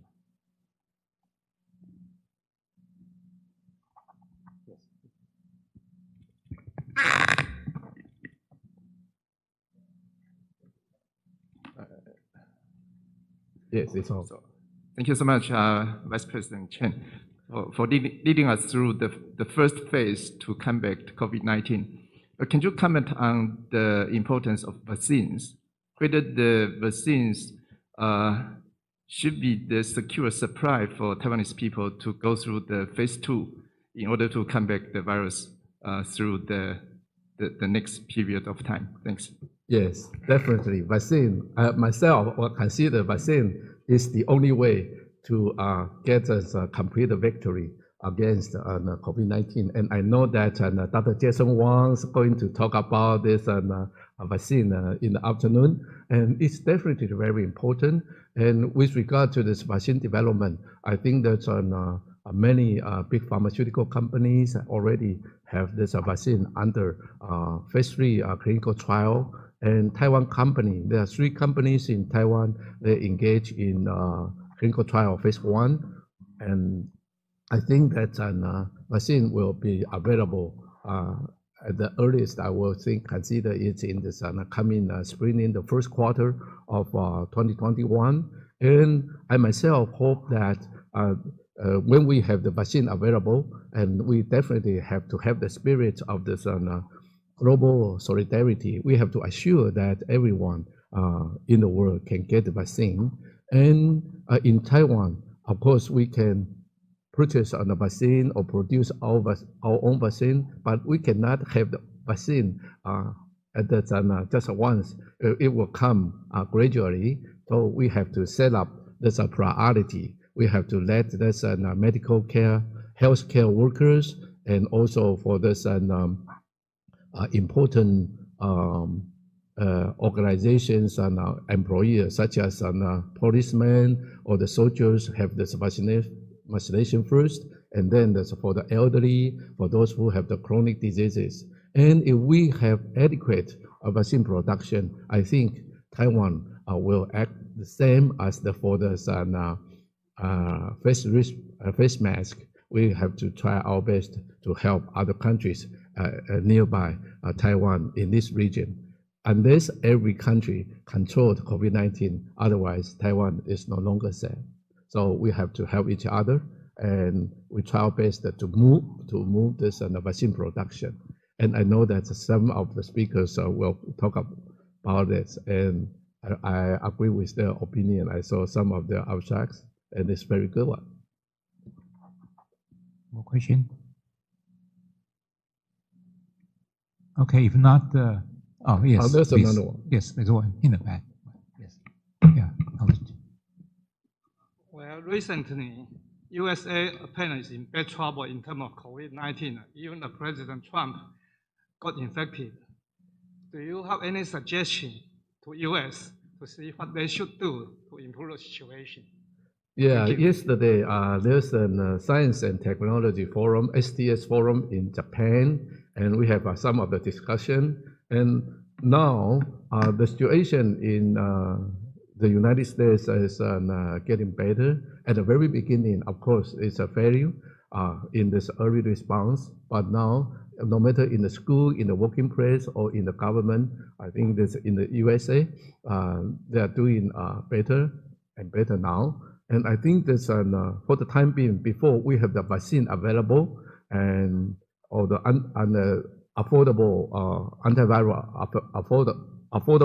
antivirus available, I think that one important thing is still let's keep very good personal hygiene, keep social distancing, avoidance of large-scale gathering, and also have a name-based gathering.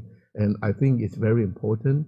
And in this United States, some of the schools, they use this video, this online education, and it's quite effective. So I think that in the United States, what they can do, maybe still stick to this new, so-called new life, have a very good personal hygiene and so forth, and then wait until vaccines are available. Okay, so because we are a few minutes behind, so we'll end this presentation. Let's thank again Vice President Chen for excellent presentation.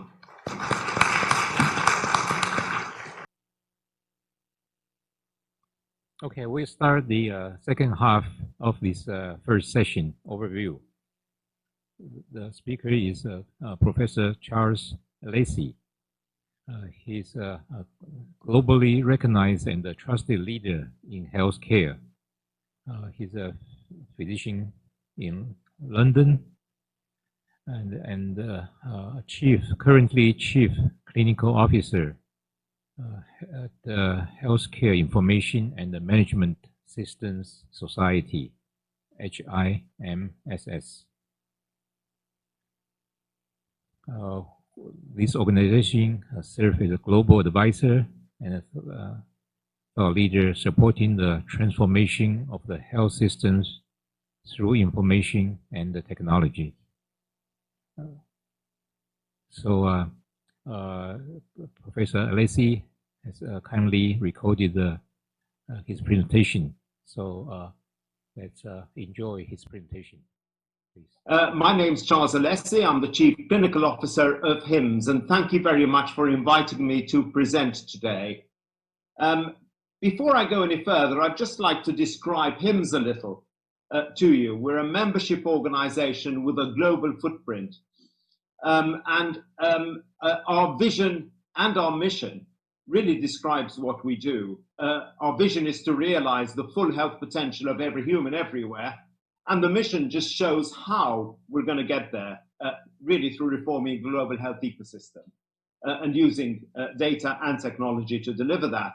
And in many respects, that's what we do going from country to country to deliver this vision. But let's move on to SARS, because SARS-CoV-2 is really an extraordinary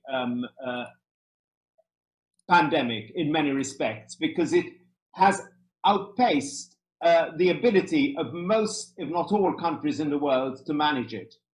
And it really is the product of its age, because it has moved and really exploited the interconnected world of the 21st century. My role also encompasses some advice I give to Public Health England. And really, speaking to people there, and Public Health England were very much involved with Ebola, the message you keep on getting back is, you know, Ebola was really quite easy to manage, because you knew when people were sick with Ebola. There was no doubt at all who you were dealing with. But this issue of asymptomatic transmission has really, really transformed the way that we have developed our thinking around this, because it has proved to be really difficult to manage. It's also really highlighted the inadequate levels of preparedness which existed in a whole host of countries. Not all countries, and I think I want to talk about that a little in this presentation. And finally, it has also highlighted the fragility of that relationship between citizen and government all over the world. And in many respects, what it really has shown is the very different place people are in terms of their digital journeys, but also in terms of where they are with their social compacts. Because the differences, as I said, have been really quite intense. So why is such a difference, really, between the different parts of the world? And to do that, I want to try to actually look at a few countries to make the difference. I'm taking Asia as a whole, not because Asia is a homogeneous country, but because there is a singular approach in Asia, which was very different to other countries.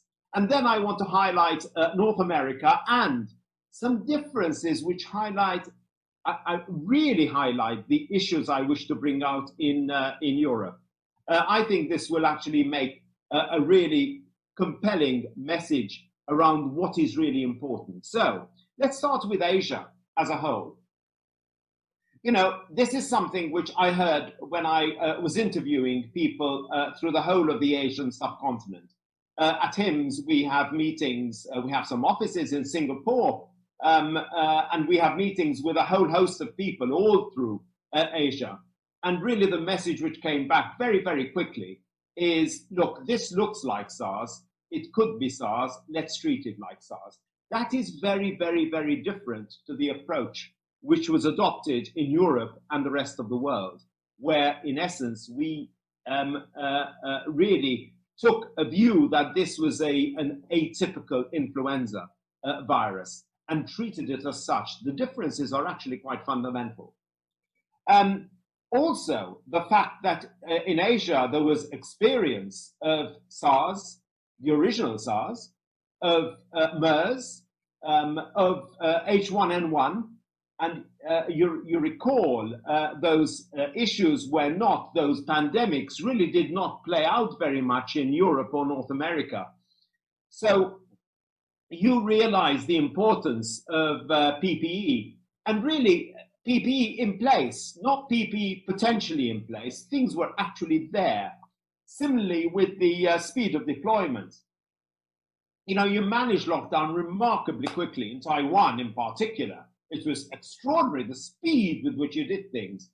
You know, even nosocomial infection, the way you managed it. In Singapore, you started doing things very, very fast. You divided those populations very, very quickly. That didn't happen in the beginning in parts of Europe, with really quite significant effects. And also the fact that people are used to dealing with civic emergencies, and Japan really shines out here because of the earthquakes, the nuclear accident, and various other things. People are used to dealing with government in terms of civic emergencies, things which need to happen quickly. Europe has been particularly stable for nearly 60, 70, 80 years. And in essence, the result of that, of course, is that the citizens aren't quite used to this sort of relationship with government. And you'd be surprised as to the effect something like that has. So let's now move to North America. And really what North America shows out is the difficulty in the US in particular of managing a pandemic in a system which is based upon the management of the individual with a non-communicable disease. Let me explain what I mean, because this is actually quite important and relevant. The US system is, as we know, really directed towards managing an individual with a cancer, with a diabetes, with a hypertension, with all the non-communicable diseases. And in many respects, it provides, all the best which is available in terms of technology, in terms of medicine, in terms of therapeutics towards that single individual. A pandemic changes things, because in a pandemic, you really need to manage the individual and the bits around the individual, the citizens around the individual. And the US system isn't necessarily used to dealing with a whole population. It deals with individuals within a population. That's quite a significant difference. Secondly, of course, we have regionalization. Regionalization is a good thing normally, because it makes the service which is delivered really very, very aligned to the people is delivered to within a region. The smaller a region, the more precisely it can be designed to deliver that. But when you have really quite mature regionalization within a federal state, you tend not to get mixing from one place to another. And that proved to be a problem, as they couldn't really design processes which covered different states. And finally, you have this issue which is also present in Europe and in large countries, which is this trust deficit, trust between populations and providers or governments, whoever they are, in terms of really people basically doing what is expected of them. And certainly in the US, we have seen that play out. Let's move to Italy now. Italy, in many respects, is a place which was very unlucky because it was one of the first places in which the pandemic hit, and also it's a place which has the highest aging within Europe. And of course, as we know, with COVID, the higher the age and the increasing multimorbidity, the more likely we're going to get severe complications and mortalities. I just want to highlight two regions in Italy, because this is really quite interesting. And if you look at the top of the Italian map, there are two places picked out. One is Lombardy and one is Veneto. They are two regions in the north of Italy. Lombardy is really where Milan and Turin are, one of the biggest regions, one of the richest regions in Italy. And also a place which has the greatest concentration of the highest quality hospitals, I think, in Europe, in that small little area around Milan. And in many respects, that worked, this is an extraordinary statement, against them. In the beginning of the pandemic, people tended to be admitted, tended to be ventilated really very, very quickly. And that's because they had the infrastructure, they had the ability to do that, they had the know-how. But as we know, ventilating older people, specifically, particularly older people with multimorbidities, carries mortality within its own, within the mere fact of ventilating them. And that hit them, as well as they weren't quite aware of the issue of asymptomatic transmission, neither was anybody in the beginning. And also, their workforce were particularly hit. And now you move to Veneto, which is next door to Lombardy. And there, the population is only a tenth, but it's still a very rich place. It's like Lombardy, less infrastructure. The approach was very different. The approach was we will treat people in their own home, not admit everybody and ventilate them quickly. And they had a much smaller mortality and much smaller levels of morbidity.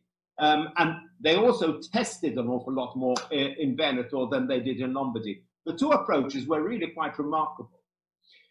Italy also had problems with existing laboratory capacity. Their industry wasn't quite as big as it could be. They had issues with PPE. They couldn't obtain it. Really, they suffered mainly from the bad luck of being the first. And we've seen some pretty awful, we heard some pretty awful stories from Italy around the systems being completely overwhelmed, and that scared the rest of Europe. If we look at Spain and Germany, there are differences and similarities with Italy there. Spain in particular is very similar to Italy. Again, small infrastructure, relatively speaking, for the population, certainly compared to Germany, which has an enormous infrastructure, but also very regional structure, and the same issues with ventilated beds, the same issues with laboratory capacity, the same issues with lack of PPE. And there's one other thing which really played out in Spain, as well as, of course, the enormous problems they had with nosocomial infection, and particularly in Madrid, and the number of deaths they had amongst their workforce. And that is the regionalization. The regionalization is so well developed in these countries that once one region actually runs out of beds or workforce or anything else, it's actually very difficult to devise a system to manage the adjoining region to help them, because we're not used to doing that. And that certainly played out in Spain really quite well, but didn't in Germany. And it didn't in Germany for another reason, I think. And it's really because of the enormous infrastructure they have in Germany, both in terms of the number of labs they had. They never run out of the capacity to test. The number of beds they have, you know, a factor of 3 or 4 times the number of ventilated beds and workforce compared to anywhere else. The number of nurses, the number of personnel, everything is very much more of per head of population. And for that reason, the regionalization issues, which would have actually hit Germany like they hit Spain and Italy, never really played out, because they never run out of beds. They never ran out of PPE. They never ran out of anything. And I think that is part of the reason why they were so successful, as well as, of course, the fact they were really rigorous in the way they managed this pandemic. But I really need to concentrate a little bit on England, because it really teaches us an awful lot about how things go wrong and do. Because everything that could go wrong in England did. The preparedness, the science that thought this was a typical flu, the communication strategy, the PPE strategy, a just-in-time process was developed originally. But really, it didn't work in a time of war. It works in a time of peace, but not in a time where everybody wants the goods at the same time. And also the fact that it had a particularly efficient health and care system, efficient in terms of lean. The moment you put an extra load on it, it just doesn't have the infrastructure, it doesn't have the space to be able to deliver it. Plus, of course, the trust deficit, and I think this is really quite important. The fact that there are relatively few people follow the instructions. But what really hit Europe is the effect on the non-COVID populations. You know, we concentrate on the effect of COVID on a population, but a lot of countries actually delivered COVID services and stopped doing everything else when they delivered COVID services. But of course, conditions like cancer, conditions like diabetes don't just stop because COVID is around. And really, unless that is managed as well, we get into all sorts of difficulty. And in Europe, we did, with excess deaths being a significant issue in all the countries, in some cases being even more than deaths associated with COVID. And this is a fundamental issue. So, what is the biggest challenge, really? And I think the biggest challenge we have is trust. And this is a global issue. we really need to have the right conversations to explore consent, to explore secondary use of data. We need to do that really quite quickly, because unless we do, we are going to be in the same sort of difficulties with the next waves of COVID. And even more importantly, perhaps, we're going to have the problem of actually not being able to deploy this new digital world of health and care, which puts power in the hands of the consumer to be able to better manage their health and care. This is long, long overdue. We need this conversation, and we need it now. Thank you very much for listening. We thank Professor Alessi for a global view of COVID-19. Because of the time zone difference, we are not able to hold a question and answer session. For audience online, they can post the question through the online platform, and we ask Dr. Alessi to respond, and we'll post those answers on our CODATA Taiwan website. So it's my pleasure to introduce the next speaker, Professor Angela Hedgecrew. She's Associate Dean for Translational Research for School of Medicine at UC Davis. And she is an internationally recognized expert in pulmonary immunology. She's Professor of Medicine and Director of Lung Biology Center at UC Davis. As Associate Dean since February of this year, she has been overseeing all COVID-19 related research programs engaging clinical infectious disease and basic research efforts across UC Davis schools and centers. She has kindly recorded her presentation out of her very busy schedule.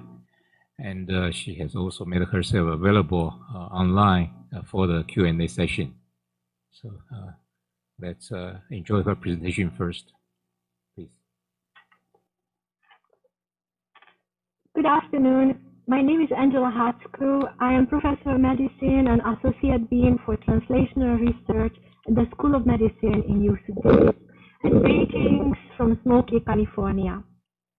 I would like to thank the organizers and actually, especially Dr. Futong Liu for this opportunity to share our experience in translational research with you since the outbreak of the COVID-19 pandemic. So why is translational research important? Translational research is the translation of the promise of basic discoveries to realize novel therapeutical, diagnostic, and management approaches that would benefit the public. What does translational research do? Translational research links basic and clinical sciences bench to bedside. It provides preclinical evaluation of new therapeutic approaches and contributes to knowledge about diseases and conditions, informing clinical care from the onset. But it is not easy, and mind the gap. On February 26th this year, a female patient in her early 40s was admitted to the ICU at UC Davis for flu-like symptoms and ARDS. COVID-19 was already suspected, but she didn't meet the CDC testing criteria, so her testing for COVID-19 was denied at first. Eventually, the patient got tested and turned out to be positive. She was immediately placed on remdesivir therapy and started to recover, and eventually she was discharged from the hospital. This patient gave us several lessons on COVID-19 here at UC Davis, and I would like to share those with you. First, our patient did not meet the original CDC testing criteria and so was not approved for testing at first. Because of this case, the CDC updated the testing guidelines and significantly relaxed them and decreased the criteria that direct travel to China and direct contact with patients from the Wuhan area was necessary for testing. Secondly, FDA has approved in-house development of testing methods to increase testing capacity. Indeed, at the time of our patient's admission, there has been only 23 testing kits from the CDC allocated to the entire Sacramento County, which was severely inadequate for the situation. New, more accurate PCR assays have been since deployed and testing has become much more widely available. However, large-scale testing and screening still remains inadequate, and new approaches such as rapid point-of-care screening and improved antibody-based serological testing to identify persons recovered from the disease and develop protective immunity are still not widely available. Lesson number 2 was that being a relatively young, otherwise completely healthy person, the index patient fell outside of the most identified at-risk groups, raising significant knowledge gaps in the pathogenesis and management of this disease. A major unknown still is how does the virus trigger such a strong inflammatory response, the cytokine storm and bradykinin storm in certain individuals? How does it induce multi-organ system failure? And how does it induce immune responses that might convey immunity against infection? We need the aid of basic sciences to understand the mechanisms by which this pathogen causes disease. Once the diagnosis of COVID-19 was confirmed in our patient, she was placed on remdesivir infusion in an investigational new drug program provided by Gilead. The remdesivir trials were originated by early studies that were performed at UC Davis by the team of Niels Pedersen, an eminent researcher who devoted his career to studying coronaviruses in cats. Currently, remdesivir is the only approved specific antiviral drug for coronavirus infection in humans. To tackle the outstanding burning issues in this disease, including improved treatment approaches, finding out what the true prevalence and mortality rate of the disease is globally, how it impacts vulnerable populations, how seasonality affects disease, and to develop vaccine and treatment approaches, there is a desperate need for translational research. So how do we close this gap? Indeed, at UC Davis, the hospital and clinical departments of the School of Medicine are located in Sacramento, and the basic departments are located in Davis, of UC Davis. Davis and Sacramento are connected by a causeway. It's about a 10-mile stretch of this yellow causeway. So how do we span this long causeway? We already have outstanding existing key clinical units with eager eager faculty who are ready for participating. We also have world-class existing key basic and translational interdisciplinary programs such as the One Health Institute, the California National Primate Research Center, the Center for Immunology and Infectious Diseases, the Mouse Biology Program, Genome Center, Center for Molecular and Genomic Imaging, the PREDICT Program, and the Climate Change and Health Institute. So, should we create a pot of gold?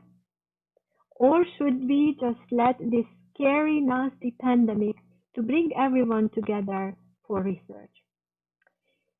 On March 3rd, as soon as we learned that we do have a COVID-19 positive patient in our hospital, we also organized our first COVID-19 interdisciplinary research meeting. I reached out, being a pulmonary immunologist, I reached out to everyone I knew who would be interested in participating, including clinicians, trial coordinators, virologists, department chairs of the microbiology, infectious diseases unit, and our leadership. As a result, the virus was swiftly isolated from the index patient. Our regulatory bodies, including the IRB, IACUC, and IBC, were alerted and worked overtime to make things happen and assure that the work could proceed safely, including the ABSL3 facilities. Collaboration with the virologists led to developing a SARS-CoV-2 reference compound that was used to enable UC Davis School of Medicine to set up one of the most robust West Coast testing facilities for the causative virus within an unprecedented short period of time. In addition, this enabled basic researchers at the Primate Center to develop a rhesus macaque model of COVID-19 using this virus. These collaborative efforts were then expanded, and we have tried to make them sustained by establishing various online platforms, including a very popular Slack channel for communication of interested investigators. And this Slack channel was more recently expanded to the Bay Area and currently involves more than 650 participants, including UC Berkeley and UCSF related institutes. We also established weekly town hall sessions where established investigators would present their COVID-19 related work for the purpose of raising collaborations and their experience in this pandemic. As a result, today we have over 45 biomedical approved studies. Currently, 9 IRB applications are pending to join our clinical trial portfolio. For research, we raised $1 million in extramural funding, and were able to publish 132 research publications, including a case report on the index case of community-acquired COVID-19 at UC Davis, and 2 New England Journal paper on clinical trials on remdesivir and other infectious diseases. This interdisciplinary research wouldn't have been possible without the eager collaboration between the research leadership, including the Vice Chancellor's office led by Dr. Prasad Mohapantra, Vice Chancellor for Research, Paul Dodd, Associate Vice Chancellor, and Ana Lucia Cordova and Cheryl Susilubel, as well as our intensive support by our new dean, Dr. Alison Brashear, who is an enthusiastic participant and moderator, together with Dr. Mohapatra, of all the town hall meetings every single Friday morning. And our research office for the School of Medicine has worked tirelessly to make these activities happen, including development of research funding for support of these collaborative efforts, release of early stage research seed funding, and research oversight and support for post-award management.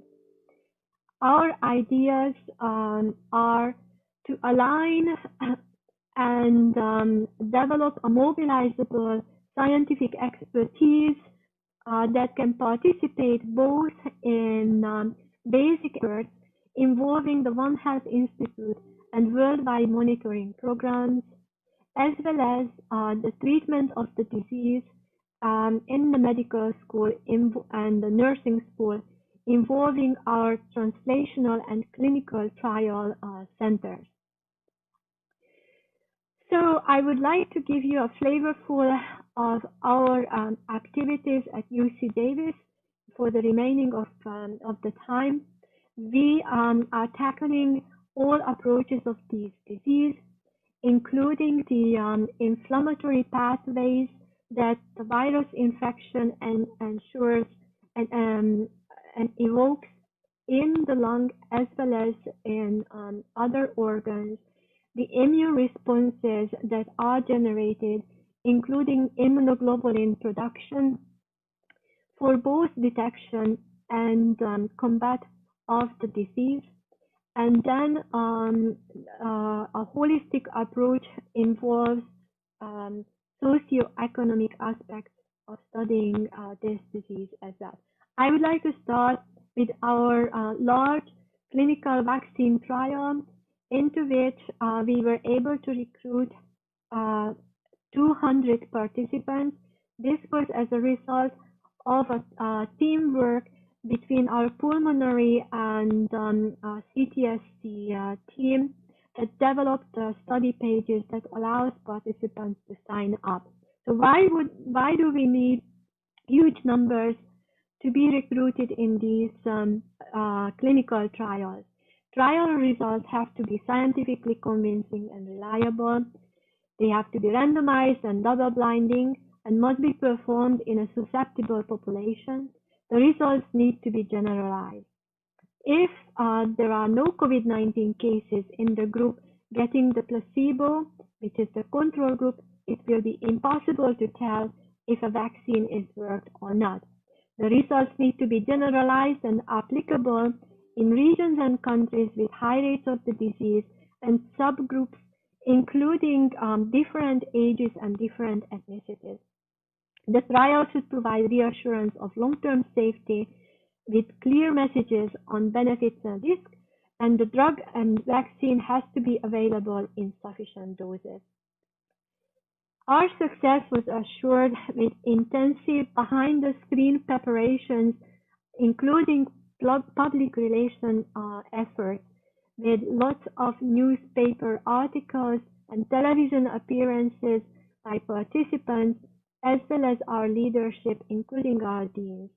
These resulted in a huge number of participant interest. Overall, nearly 25,000 people looked at the website for this sign up, and overall 4,000 participants signed up for this trial.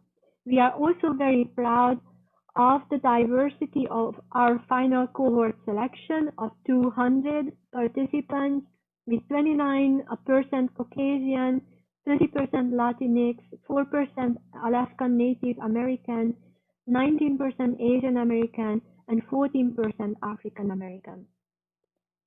In addition to clinical trials, of which we have almost 50 ongoing at the moment, we are also studying the social implications of COVID-19. Several groups are investigating the implications of county policies, income levels, and politics, the implications of personal mobility, and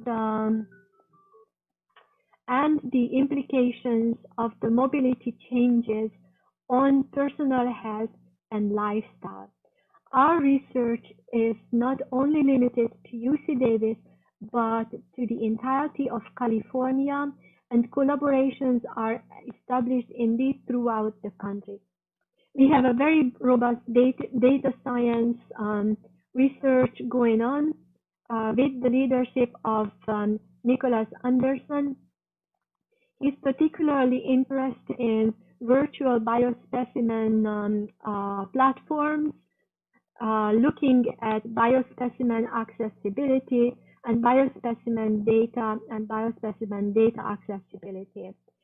Other researchers investigate how databases can perform longitudinal tracking of bio specimens and how data and clinical information and how these could be plugged into additional research efforts.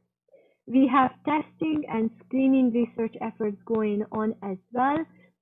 We are studying the question whether antigens for vaccine development could be expressed in plants for efficiency.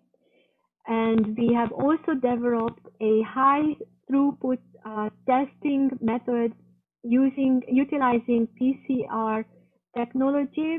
And this testing is currently being applied for a cross-campus application for all students and faculty at UC Davis with high throughput daily parallel testing with traditional swab tests as well as contact tracing efforts. We also have ongoing research involving racial and ethnic communities, and with the leadership of Dr. Sergio Aguilar Gaxiola and Luis Carvajal Carmona, as well as Janine Lasfan, who is studying pregnant women and the effect of COVID-19 on pregnancy in diverse populations.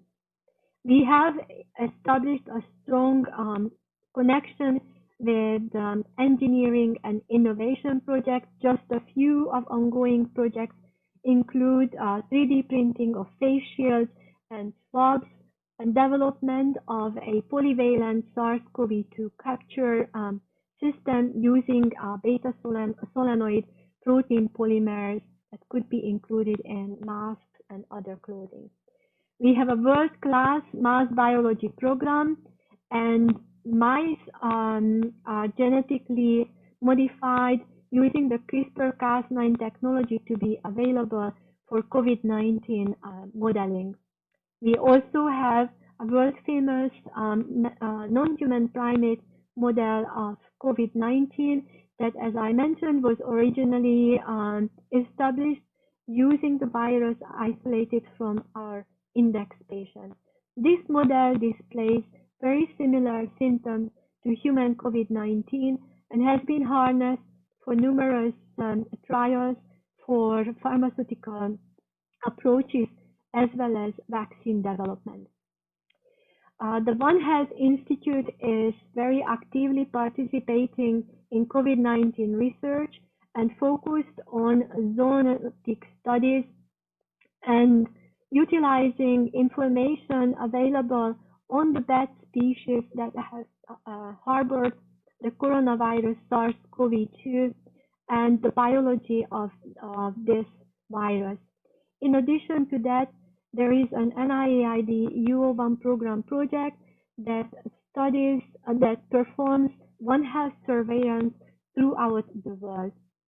With this, I would like to summarize our experience has been that COVID-19 is an emerging, rapidly evolving disease, and we felt that UC Davis was COVID-19 research ready even before the pandemic broke out.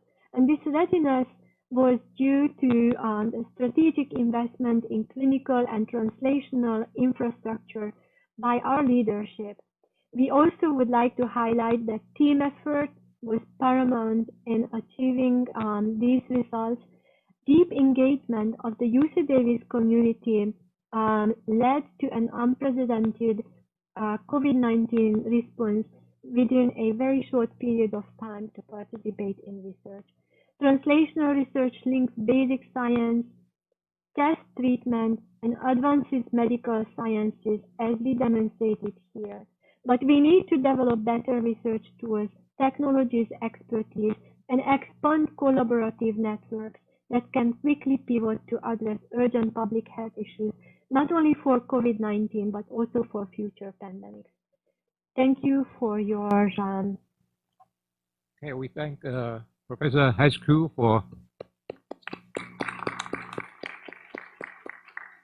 Yeah, wonderful presentation and sharing with us the collaborative team effort at the UC Davis and also larger Northern California areas in combating COVID-19. Professor Haczku is available online to answer a question we have.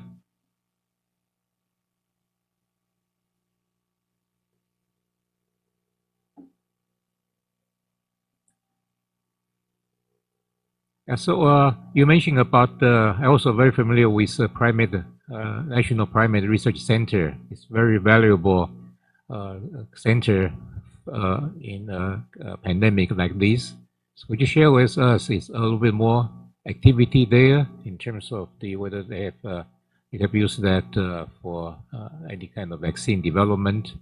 And also there must be a lot of demand for this. Have you set a priority in terms of request to have access to the Primate Research Center? Yes, indeed. Can you hear me? Yes, yeah, very clear. First of all, thank you again for inviting me. Yes, we are very unique and very fortunate to have this primate facility because rhesus macaques, very similarly to humans, not only are susceptible to coronavirus infection, but they also display a wide variety of responsiveness, very similar to what we see in humans. So some of them are get more sick, they are more severe, and most of them actually go through it with a very mild disease. In regards to vaccine development, we have an investigator. I showed his picture in the primate page. Dennis Hartigan-O'Connor. He received recently an NIH fund to study the effects of obesity on a vaccine responsiveness. He uses, I believe, an adenovirus fused antigen of the spike protein of coronavirus. I don't know the exact molecular details of the vaccine that he is working with, and it is known that vaccines would result in variable effects, and in some instances they are not at all effective, and in some instances, in fact, the immunoglobulins that they would produce would make the disease worse upon encountering of the virus. We are hoping that the current vaccine trials that are in humans will not have this same effect, and they will have very high level of viral specific immunoglobulins. And Dr. O'Connor is studying what determines this sort of good, the development of this sort of a good immune response to the vaccine. And I believe because still cannot challenge human beings with the virus, the primate models provide us with an invaluable tool to determine the vaccine effectiveness. Okay, thank you. So, Angela, we have a question posted online. This person said that thank you, Professor Haczku. Could you speak a little bit more about the research on social impact or social disparity? Social impact or social disparity. In fact, we're going to have a session tomorrow on the impact on society, but this is might be related. So the question is, yes, research on this aspect. So the disparity question, we have a center that is aimed at linking the clinical and translational research center to local communities. As you know, in Northern California, there are a lot of farming migrant workers who are undocumented, and very poor, and also they are transiently in the country. However, they are just as susceptible to disease, and often they don't speak the language. I think our first speaker alluded to these issues. Second speaker to today's conference alluded to this, the social issues and how important it is to have an outreach program. And in fact, there are studies that I quickly showed in my talk, showing how highly both the African American and the Latino communities are affected by COVID-19. And currently, we do not know the reason for this disparity.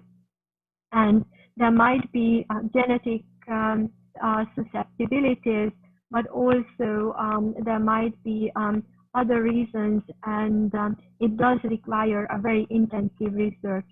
So we are just currently embarking on these research areas, and I cannot really speak to what are the findings. There are a number of susceptibility gene candidates, and there might be a possibility, but most likely this also relates to socio-economical status, lifestyle issues, accessibility to healthcare, and other rather straightforward reasons. So yes, indeed, it is a big problem in our area. UC Davis serves a lot of underserved communities, actually, and one of the largest underserved community is the Central Valley area farm working community. Thank you for the introduction to what you have been doing at UC Davis. California still has one of the largest COVID cases in the United States, and the county of Sacramento, I think, is in the middle of the California counties. So how would you evaluate how effective is your effort in treating the patients in your hospital, in the university hospital, or in the region? If you can try a self-evaluation. Yes. So we at the ICU, we currently had about 10 to 15 patients, which is a decrease to what we had in the spring. Around April, May, we had around 25 patients in the ICU. These are all severe COVID-19 patients, and I can tell you there was a period when remdesivir, the drug that has shown some efficacy, and in fact it did help recovering our first index patient as well, was in shortage because the company just couldn't keep up with the demand. And basically, being participants in a clinical trial allowed these patients to receive remdesivir and the combination of remdesivir with dexamethasone. So I don't recall we had any COVID-19 related deaths. Our ICU has very astute clinicians, and they work very well with the patients. So I can say that the treatment efforts are pretty good. And as I illustrated, we do have approximately 50 COVID-19 related clinical trials that either are approved or enrolling or even completed. And many of them are related to monoclonal immunoglobulin treatment either against pro-inflammatory cytokines such as the storilumab, the Regeneron drug, and Regeneron also has monoclonal immunoglobulin cocktails against spike proteins. So we treat patients with those as well. These clinical trials are still ongoing, so I cannot really speak to how effective they are until they are closed, obviously. And in addition to these, there are a couple of the novel antiviral drugs also in clinical trials that we heard about in this conference already. And so we try everything to make the patients better. And so far, it's been going pretty good. Thank you for the question. Okay, no more questions. Let's thank Professor Haczku for participating in this conference and for your wonderful presentation. Thank you very much. Yeah, okay, yeah. So our next speaker is Professor Jann-Tay Wang. Dr. Wang is an infectious disease specialist. He's currently the Deputy Director of Department of Internal Medicine at National Taiwan University, also a clinical professor there. He served as a Deputy Director of Infectious Disease Control Center at the NTU Hospital. He has experience in carrying and designing infection control interventions for COVID-19, as well as SARS and H7N9. And he's going to share with us his experience, the experience of clinical outcomes of COVID-19 patients in northern Taiwan. Please join me in welcoming Professor Wang. Good morning, ladies and gentlemen. It's my honor to present clinical spectrum and treatment outcome for COVID-19 in Taiwan. This is the epidemic curve of confirmed COVID-19 cases in Taiwan. And from the data is accessed on the 30 September. At that time, there were 513 confirmed cases of COVID-19 in Taiwan. Among them, 482 patients has been cured, and there are only 7 days for the among them. And from the epidemic curve, we can see this curve is by week distribution. And the first case of COVID-19 in Taiwan I identified in late January 2020, and the epidemic is peaking in the late March and early April in Taiwan. And thereafter, the cases of confirmed COVID-19 patients decrease till now, among about only 1 to 3 cases per day in Taiwan. And if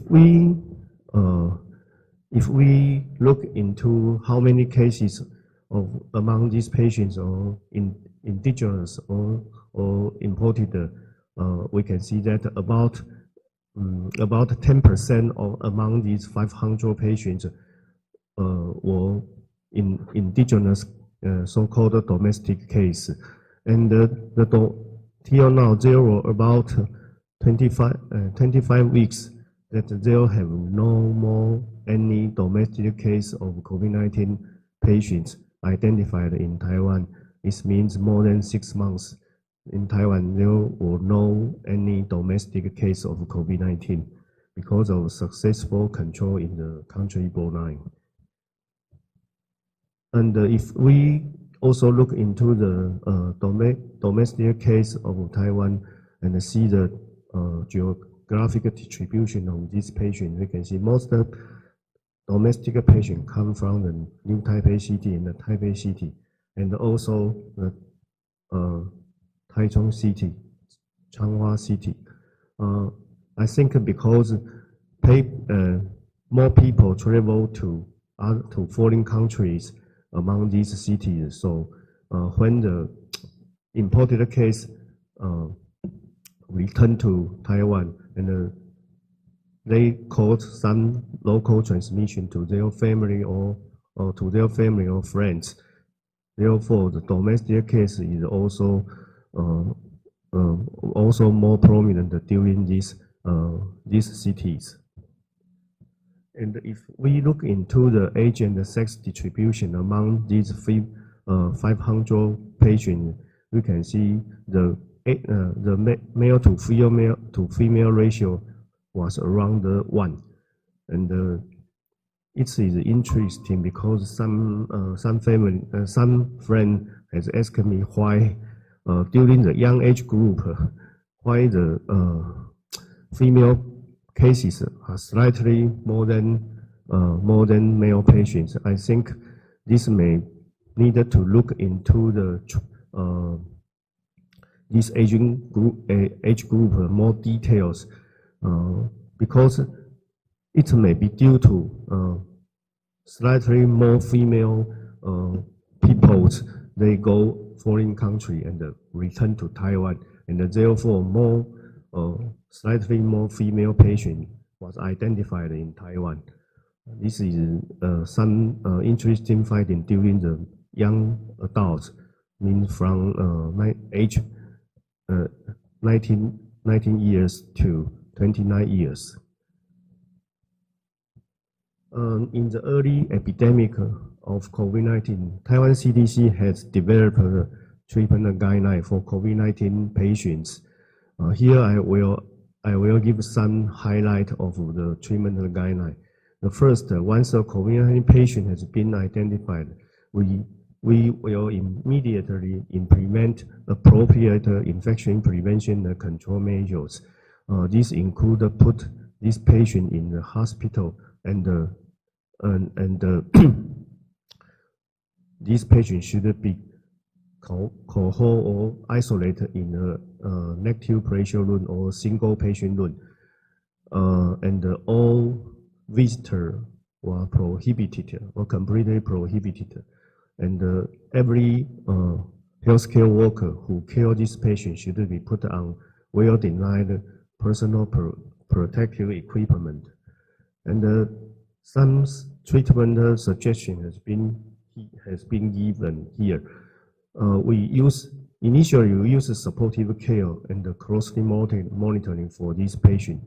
When the patient's arterial side O2 saturation is less than 94%, we will start to give him or her oxygen therapy.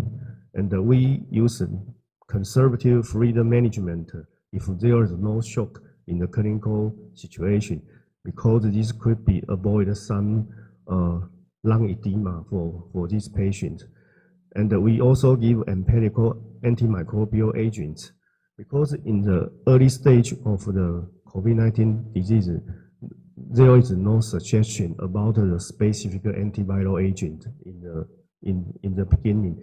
So at that time, we use only the so-called empirical antimicrobial agents to keep the patients from nosocomial secondary bacterial infection. And we also suggest not to routinely use systemic corticosteroid in the early stage of the COVID-19 epidemic. But however, this guideline has been rolling updated by accumulated evidence. So therefore, I will present some specific treatment suggestion in the final version of the treatment guideline in the later slides. And we also suggest to follow routine laboratory examination as the following.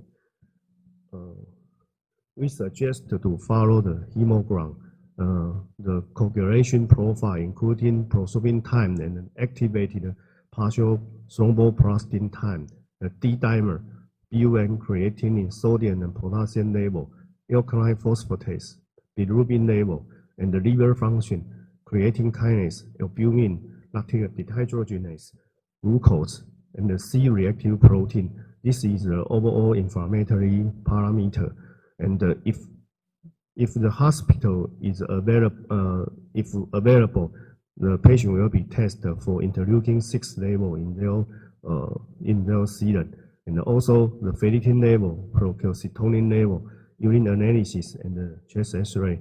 And some of the parameters will be followed twice weekly, because this data will help clinicians to make a decision to treat their patients. For till now, we have found that for the COVID-19 patient, the mild disease, the difference between patients with mild disease or severe disease, it's most obvious is that in the patients with mild disease, the lymphocyte count is almost normal, and in the patients with pneumonia or respiratory failure, their lymphocyte count is less than 1,000, and usually around 600 to 700 per microliter. The second thing is that for mild disease patients, their CRP level is low. It's low or near normal. And for patients with severe clinical disease, their CRP level is higher and even greater than 10 milligrams per deciliter. And also the ferritin level is very different between this group. Patients with mild disease, they have normal ferritin level, and the patients who have severe disease, they have highly elevated ferritin level in their plasma. I'm sorry that I cannot present the detailed laboratory data here because we did not obtain the consent from the patient, and so I cannot present the data in details in this talk. And we also, for patients with respiratory failure, we highlight some points for their oxygen care. The high flow nasal oxygen and non-invasive ventilation should not be routinely recommended because this oxygen therapy will increase the risk of droplet formation and facilitate the transmission of COVID-19 in the hospital setting. Therefore, we did not suggest the high flow nasal oxygen and the non-invasive ventilation, such as BiPAP, use in these patients. And if the patient has become severely ill and need the support of a ventilator, and they need the endotracheal intubation, this intervention should be done by a trained and experienced provider, because if you did not familiar with this procedure, this will increase the risk of the physician. And we also suggest that after the use of ventilator, mechanical ventilation, we suggest the low tidal volume. This means about 4 to 8 milliliter per kilo, and lower the inspiratory pressure less than 30 centimeter H2O, because a higher inspiratory pressure will lead into the bowel trauma and result in pneumothorax of these ventilated patients. This will increase the difficulty of following treatment. And if indicated, we need to do the prone ventilation for patients with severe ARDS. Finally, I will show some pictures about our teamwork to care a severely ill patient with severe ARDS. And we also suggest the closed suction system because this will avoid the transmission of droplet. And after the accumulation of evidence, we have suggested some specific treatment, including remdesivir and dexamethasone. Indeed, in the earlier version of the treatment guideline, hydroxychloroquine is also put in this treatment guideline to be suggested use in the COVID-19 patient in Taiwan. However, after the accumulation of evidence, the hydroxychloroquine is temporarily removed out from the treatment guideline because the treatment effect is not so is not solid, and I will also present some data later. And for the remdesivir, the suggested dose is about 200 ml on day 1 and 100 ml on day 2 to day 5 or day 2 to day 10. For pediatrics patient, the dose will be 5 milligram per kilogram on day 1 and 2.5 milligram per kilogram on day 2 to day 5 or day 2 to day 10. Because some patient has not so severely ill, so 5 days course of remdesivir is recommended. However, for the patients who has been developed respiratory failure or put on ECMO, 10 days course of remdesivir is indicated. And the second specific treatment in this team is dexamethasone at the current time.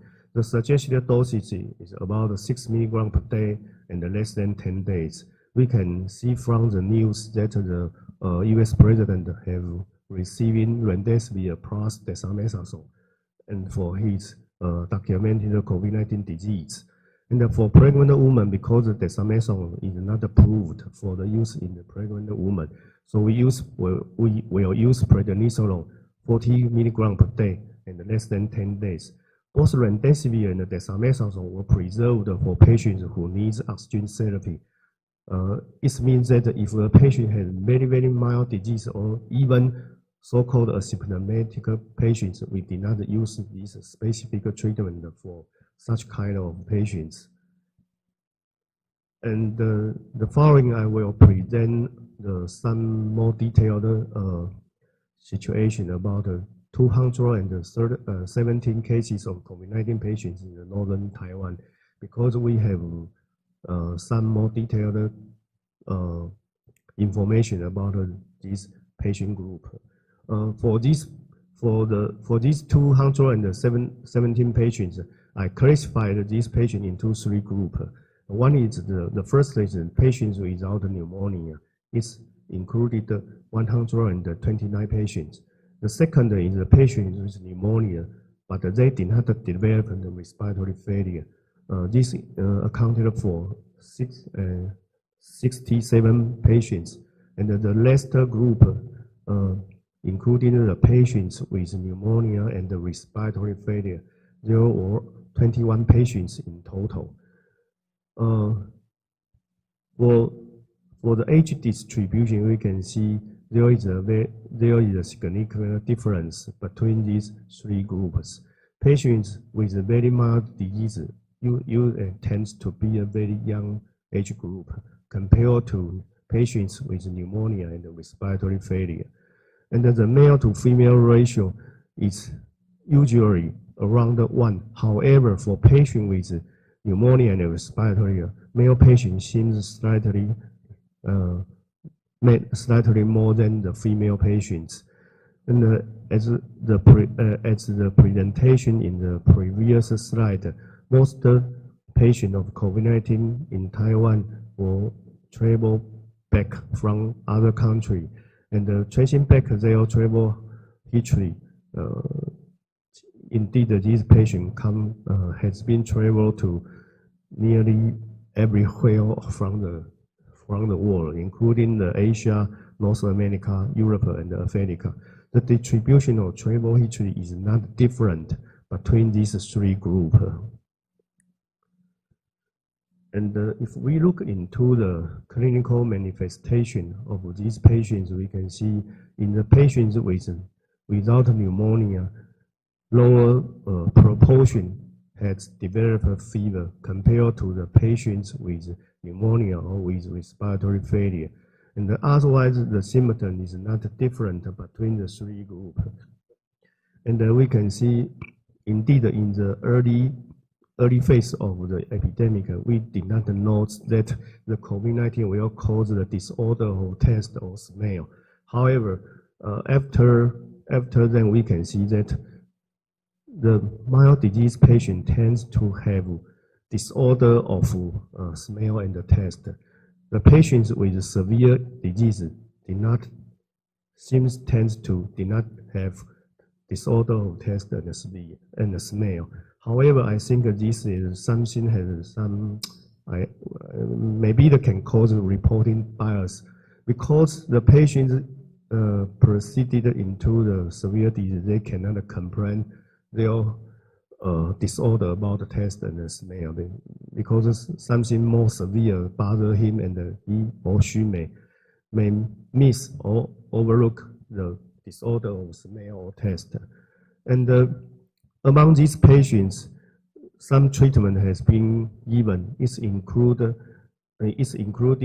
ritonavir combination and remdesivir because the Taiwan has the opportunity to join the clinical trial for remdesivir.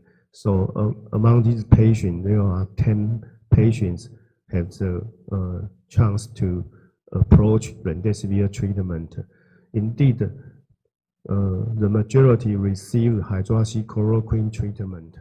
And for these patients, 131 patients receiving hydroxychloroquine, 71 patients received azithromycin at the same time.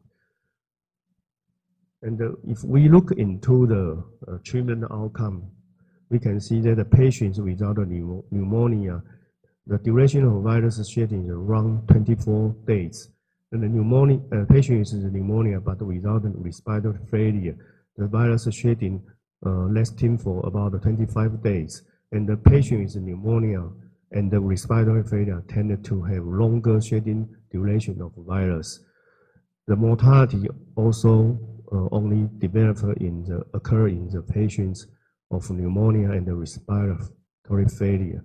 And in this patient group, the mortality rate is 15.3%. Overall, the mortality is 1.5%, just like the whole situation in Taiwan.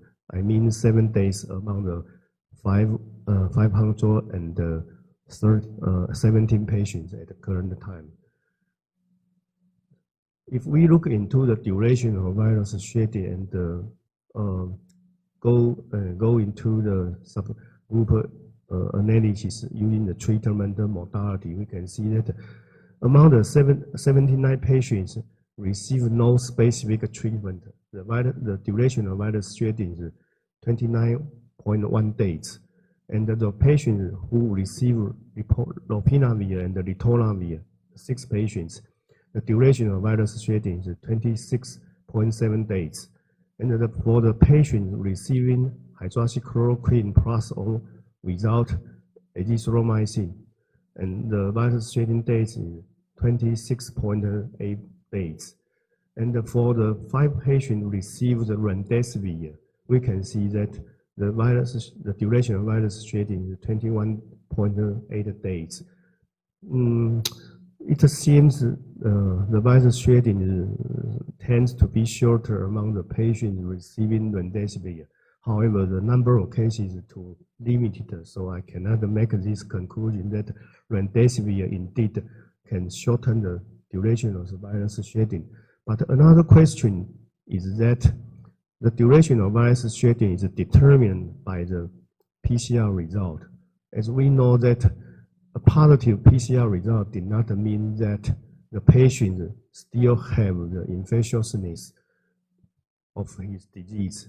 So I think the duration of virus shedding is another question we needed to resolve, because we indeed, for the clinician, we really want to know how long time the patient remain infectious after treatment. And we have also some experience of antiviral agent effect by the in vitro testing. We use the plaque reducing assay in P3 laboratory to try to test the antiviral effect among the hydroxychloroquine, lopinavir, and the remdesivir against the first viral isolation in Taiwan. We call the NTU #1. And from the in vitro test, we can see that remdesivir is the only one which can be expected to be to express the antiviral effect in vivo, because although the lopinavir has some in vitro antiviral effect, however, the concentration needed to be achieved, the EC15 is so high, and this concentration cannot be achieved in the in vivo situation. And for the hydroxychloroquine, the EC15 is over than 20 microgram microM. It also cannot be achievable in the human body. And therefore, we think that by the in vitro testing result, the remdesivir is the only one among these three antiviral agents that we can expect it will be effective in the human. And we also have looked into more details in 6 patients in my hospital, National Taiwan University Hospital, who received hydroxychloroquine, and we detail tracing their duration of virus shedding. And among these 6 patients, the duration of virus shedding range from 16 days to 17 days. And the distribution of decrease in viral load is very similar to those patients who receive nothing but just a symptom relieving agent.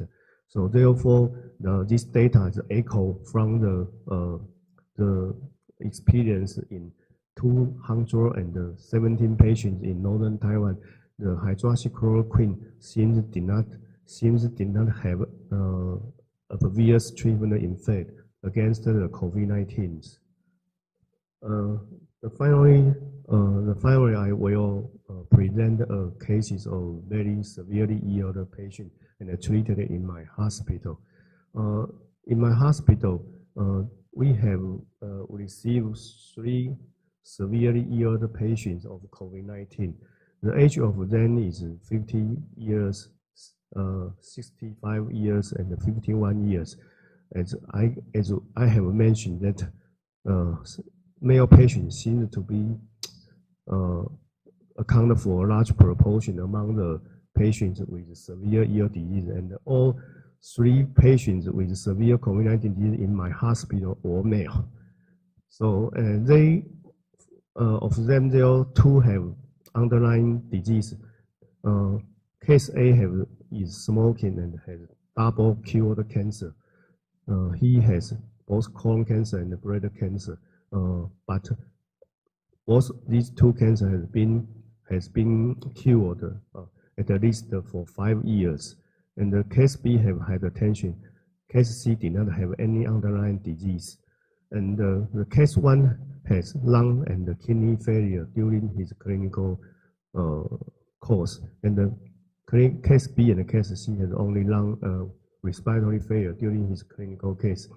And I want to say that although some report and the literature had reported that cardiac injury may be developed in COVID-19 patients, but indeed in Taiwan we did not see any severe ill patient has cardiac injury. I mean clinical cardiac injury with clinical significance. Because this point is very important for the usage of ECMO. I will talk about sometime later. The duration of case A, the duration of ventilator in case A, B, and C is 37 days and 14 days and 4 days. And only case 1 received the ECMO for 33 days. And the total ICU stay is 7 days, 33 days, and 6 days. All these 3 patients have been or survived. I will give a briefing of the case A. This patient developed diarrhea, myalgia, and general weakness in late March 2020. Some interval after he had a close contact with a confirmed COVID-19 case. According to the case A's report, he drank a cup of coffee with the index case, and for about and they talked for about 1 to 2 hours and they all left the patients, the case A developed confirmed COVID-19 disease. On the day 8, he began to develop respiratory failure and shock. At that time, he was treated in the local hospital, and the local hospital informed the CECC, and the CECC decided to transfer this patient to my hospital, National Taiwan University Hospital, and the patient was admitted to National NTUH ICU on day 9 of his disease course. And after transmission, he was put on VV ECMO. Here is I want to say that because the patient of COVID-19 disease usually did not develop cardiac injury, so for the support, for the vital support, we use the VV ECMO is enough. Because if you use the AV ECMO to support the both heart and lung function at the same time, the patient will develop much more complication during the treatment course. I mean,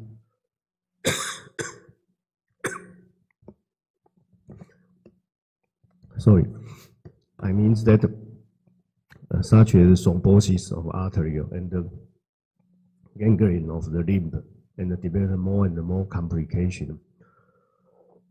And at his arrival, the mortality rate by our treatment team was estimated to be greater than 85%. And therefore, a teamwork was initiated. We enroll, thank you. We include a critical care physician, infectious disease specialist, nephrologist, and a cardiovascular surgeon, and immune therapy specialist. The critical care physician is to monitor the situation of ventilator and ECMO. Infectious disease specialists were consulted to decide which antimicrobial agent will be prescribed. And the nephrologists were consulted, and we try to use some artificial kidney to filtrate the cytokine and to absorb the cytokine in the plasma during the hemodialysis sessions. And the cardiovascular surgeon will also consult to monitor the situation of VV ECMO. And the immune therapy specialist will consulted to make some specific treatment for the cytokine storm. And after, on the day 9, we check the interleukin-6 level as the suggestion of CDC guideline, and we found that the interleukin-6 level is very, very high, and higher than the detection limiter of our laboratory. So we decided to use the interleukin-6 receptor antibody tocilizumab on the day 10. And after the clinical situation of the patient got improvement gradually, the patient did not be put on remdesivir during his whole clinical course. On the day 42, the patient was successfully removed from ECMO, and on day 46, he is weaning from the ventilator and starting cardiopulmonary rehabilitation. And on day 56, he was successfully transferred to general ward because it takes 10 days to rehabilitate this patient can be to do something by himself. And because the patient have totally bedridden for about 50 days, so the patient needed to rehabilitation, and then he can be taken care of in the general ward. And on day 16, the PCR result from her respiratory specimen become negative. So if we look into the serial chest X-ray of this patient, on the day 9, the first day he arrived in my hospital, we can see the bilateral diffuse reticular nodular pattern. And on the day 12, the chest X-ray is the most severe. And thereafter, the chest X-ray began to resolve gradually. And on day 46, the day he removed from ventilator, the chest X-ray had improved much. And here is the teamwork of our healthcare workers in my hospital. We can see when we care for a severely ill patient, we need 4 patients at the same time. Need 4 healthcare workers at the same time, because 3 healthcare workers is needed to do the prone ventilation for this patient, and 1 to monitor the patient situation in the bedside. To take care of a patient with critically ill COVID-19 patient, the consumption of healthcare worker labor is so much. Therefore, a successful treatment of COVID-19 patients, something I think it sometimes needed the well control of the whole epidemics, because if there were 10 patients of severely ill COVID-19 patient in my hospital, I think our treatment team cannot provide so dedicated care for these patients. Therefore, to contain the epidemic of COVID-19 disease is very, very important for successful treatment of these patients. This is the really situation of modern medicine when we facing the emerging infectious disease. We cannot tolerate so much severely ill patient. 1 to 2 severely ill patients one time, maybe we can successfully treat them and cure them. But if we take care of too many patients at the same time, I think the mortality rate will increase. Thank you for your attention. Here above is my presentation. Thank you, Dr. Wang, sharing with us very valuable information. So I think we have maybe time just for one very short question. Yeah, yes. Thank you very much, Dr. Wang, for sharing Taiwan's experience in clinical care. I was wondering if there's enough experience to share with the world. For example, the ventilation protocols, the hydration protocols, the use of teams. Has this been written up in a systematic way to share with the world? The whole world is wondering why Taiwan has such low mortality. I think the treatment guideline about the low tidal body and limited conservative fluid management has been established since because of the experience of SARS. Indeed, in the early course of the SARS epidemics, many I think it has been 17 years away. So some details maybe can discuss here. And in the early stage of the SARS epidemic, indeed some healthcare worker who contract the disease and finally expired. I mean, some nurses, some clinicians died because of SARS. They are died of pneumothorax. We know they are died of pneumothorax. If we know that because of myelopneumonia with rigidity of the lung tissue, so if the inspiratory pressure is higher than 30 centimeter H2O, the risk of pneumothorax will increase.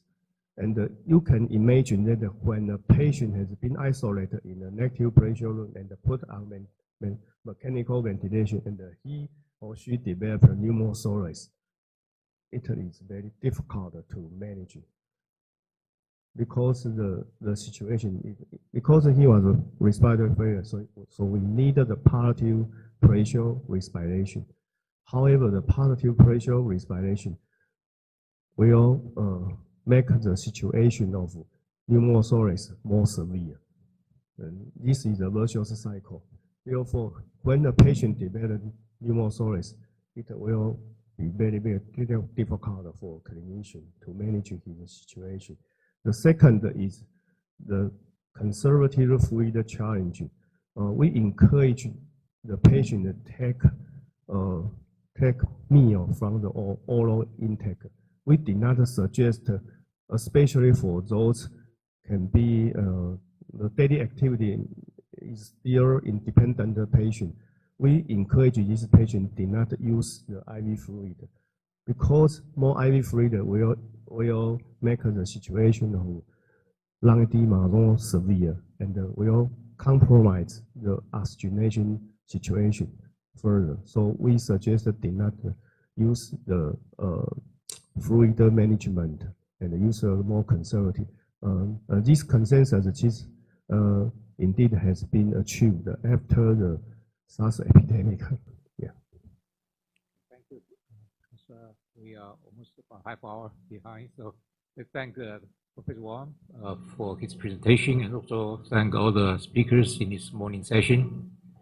So we will end this session here.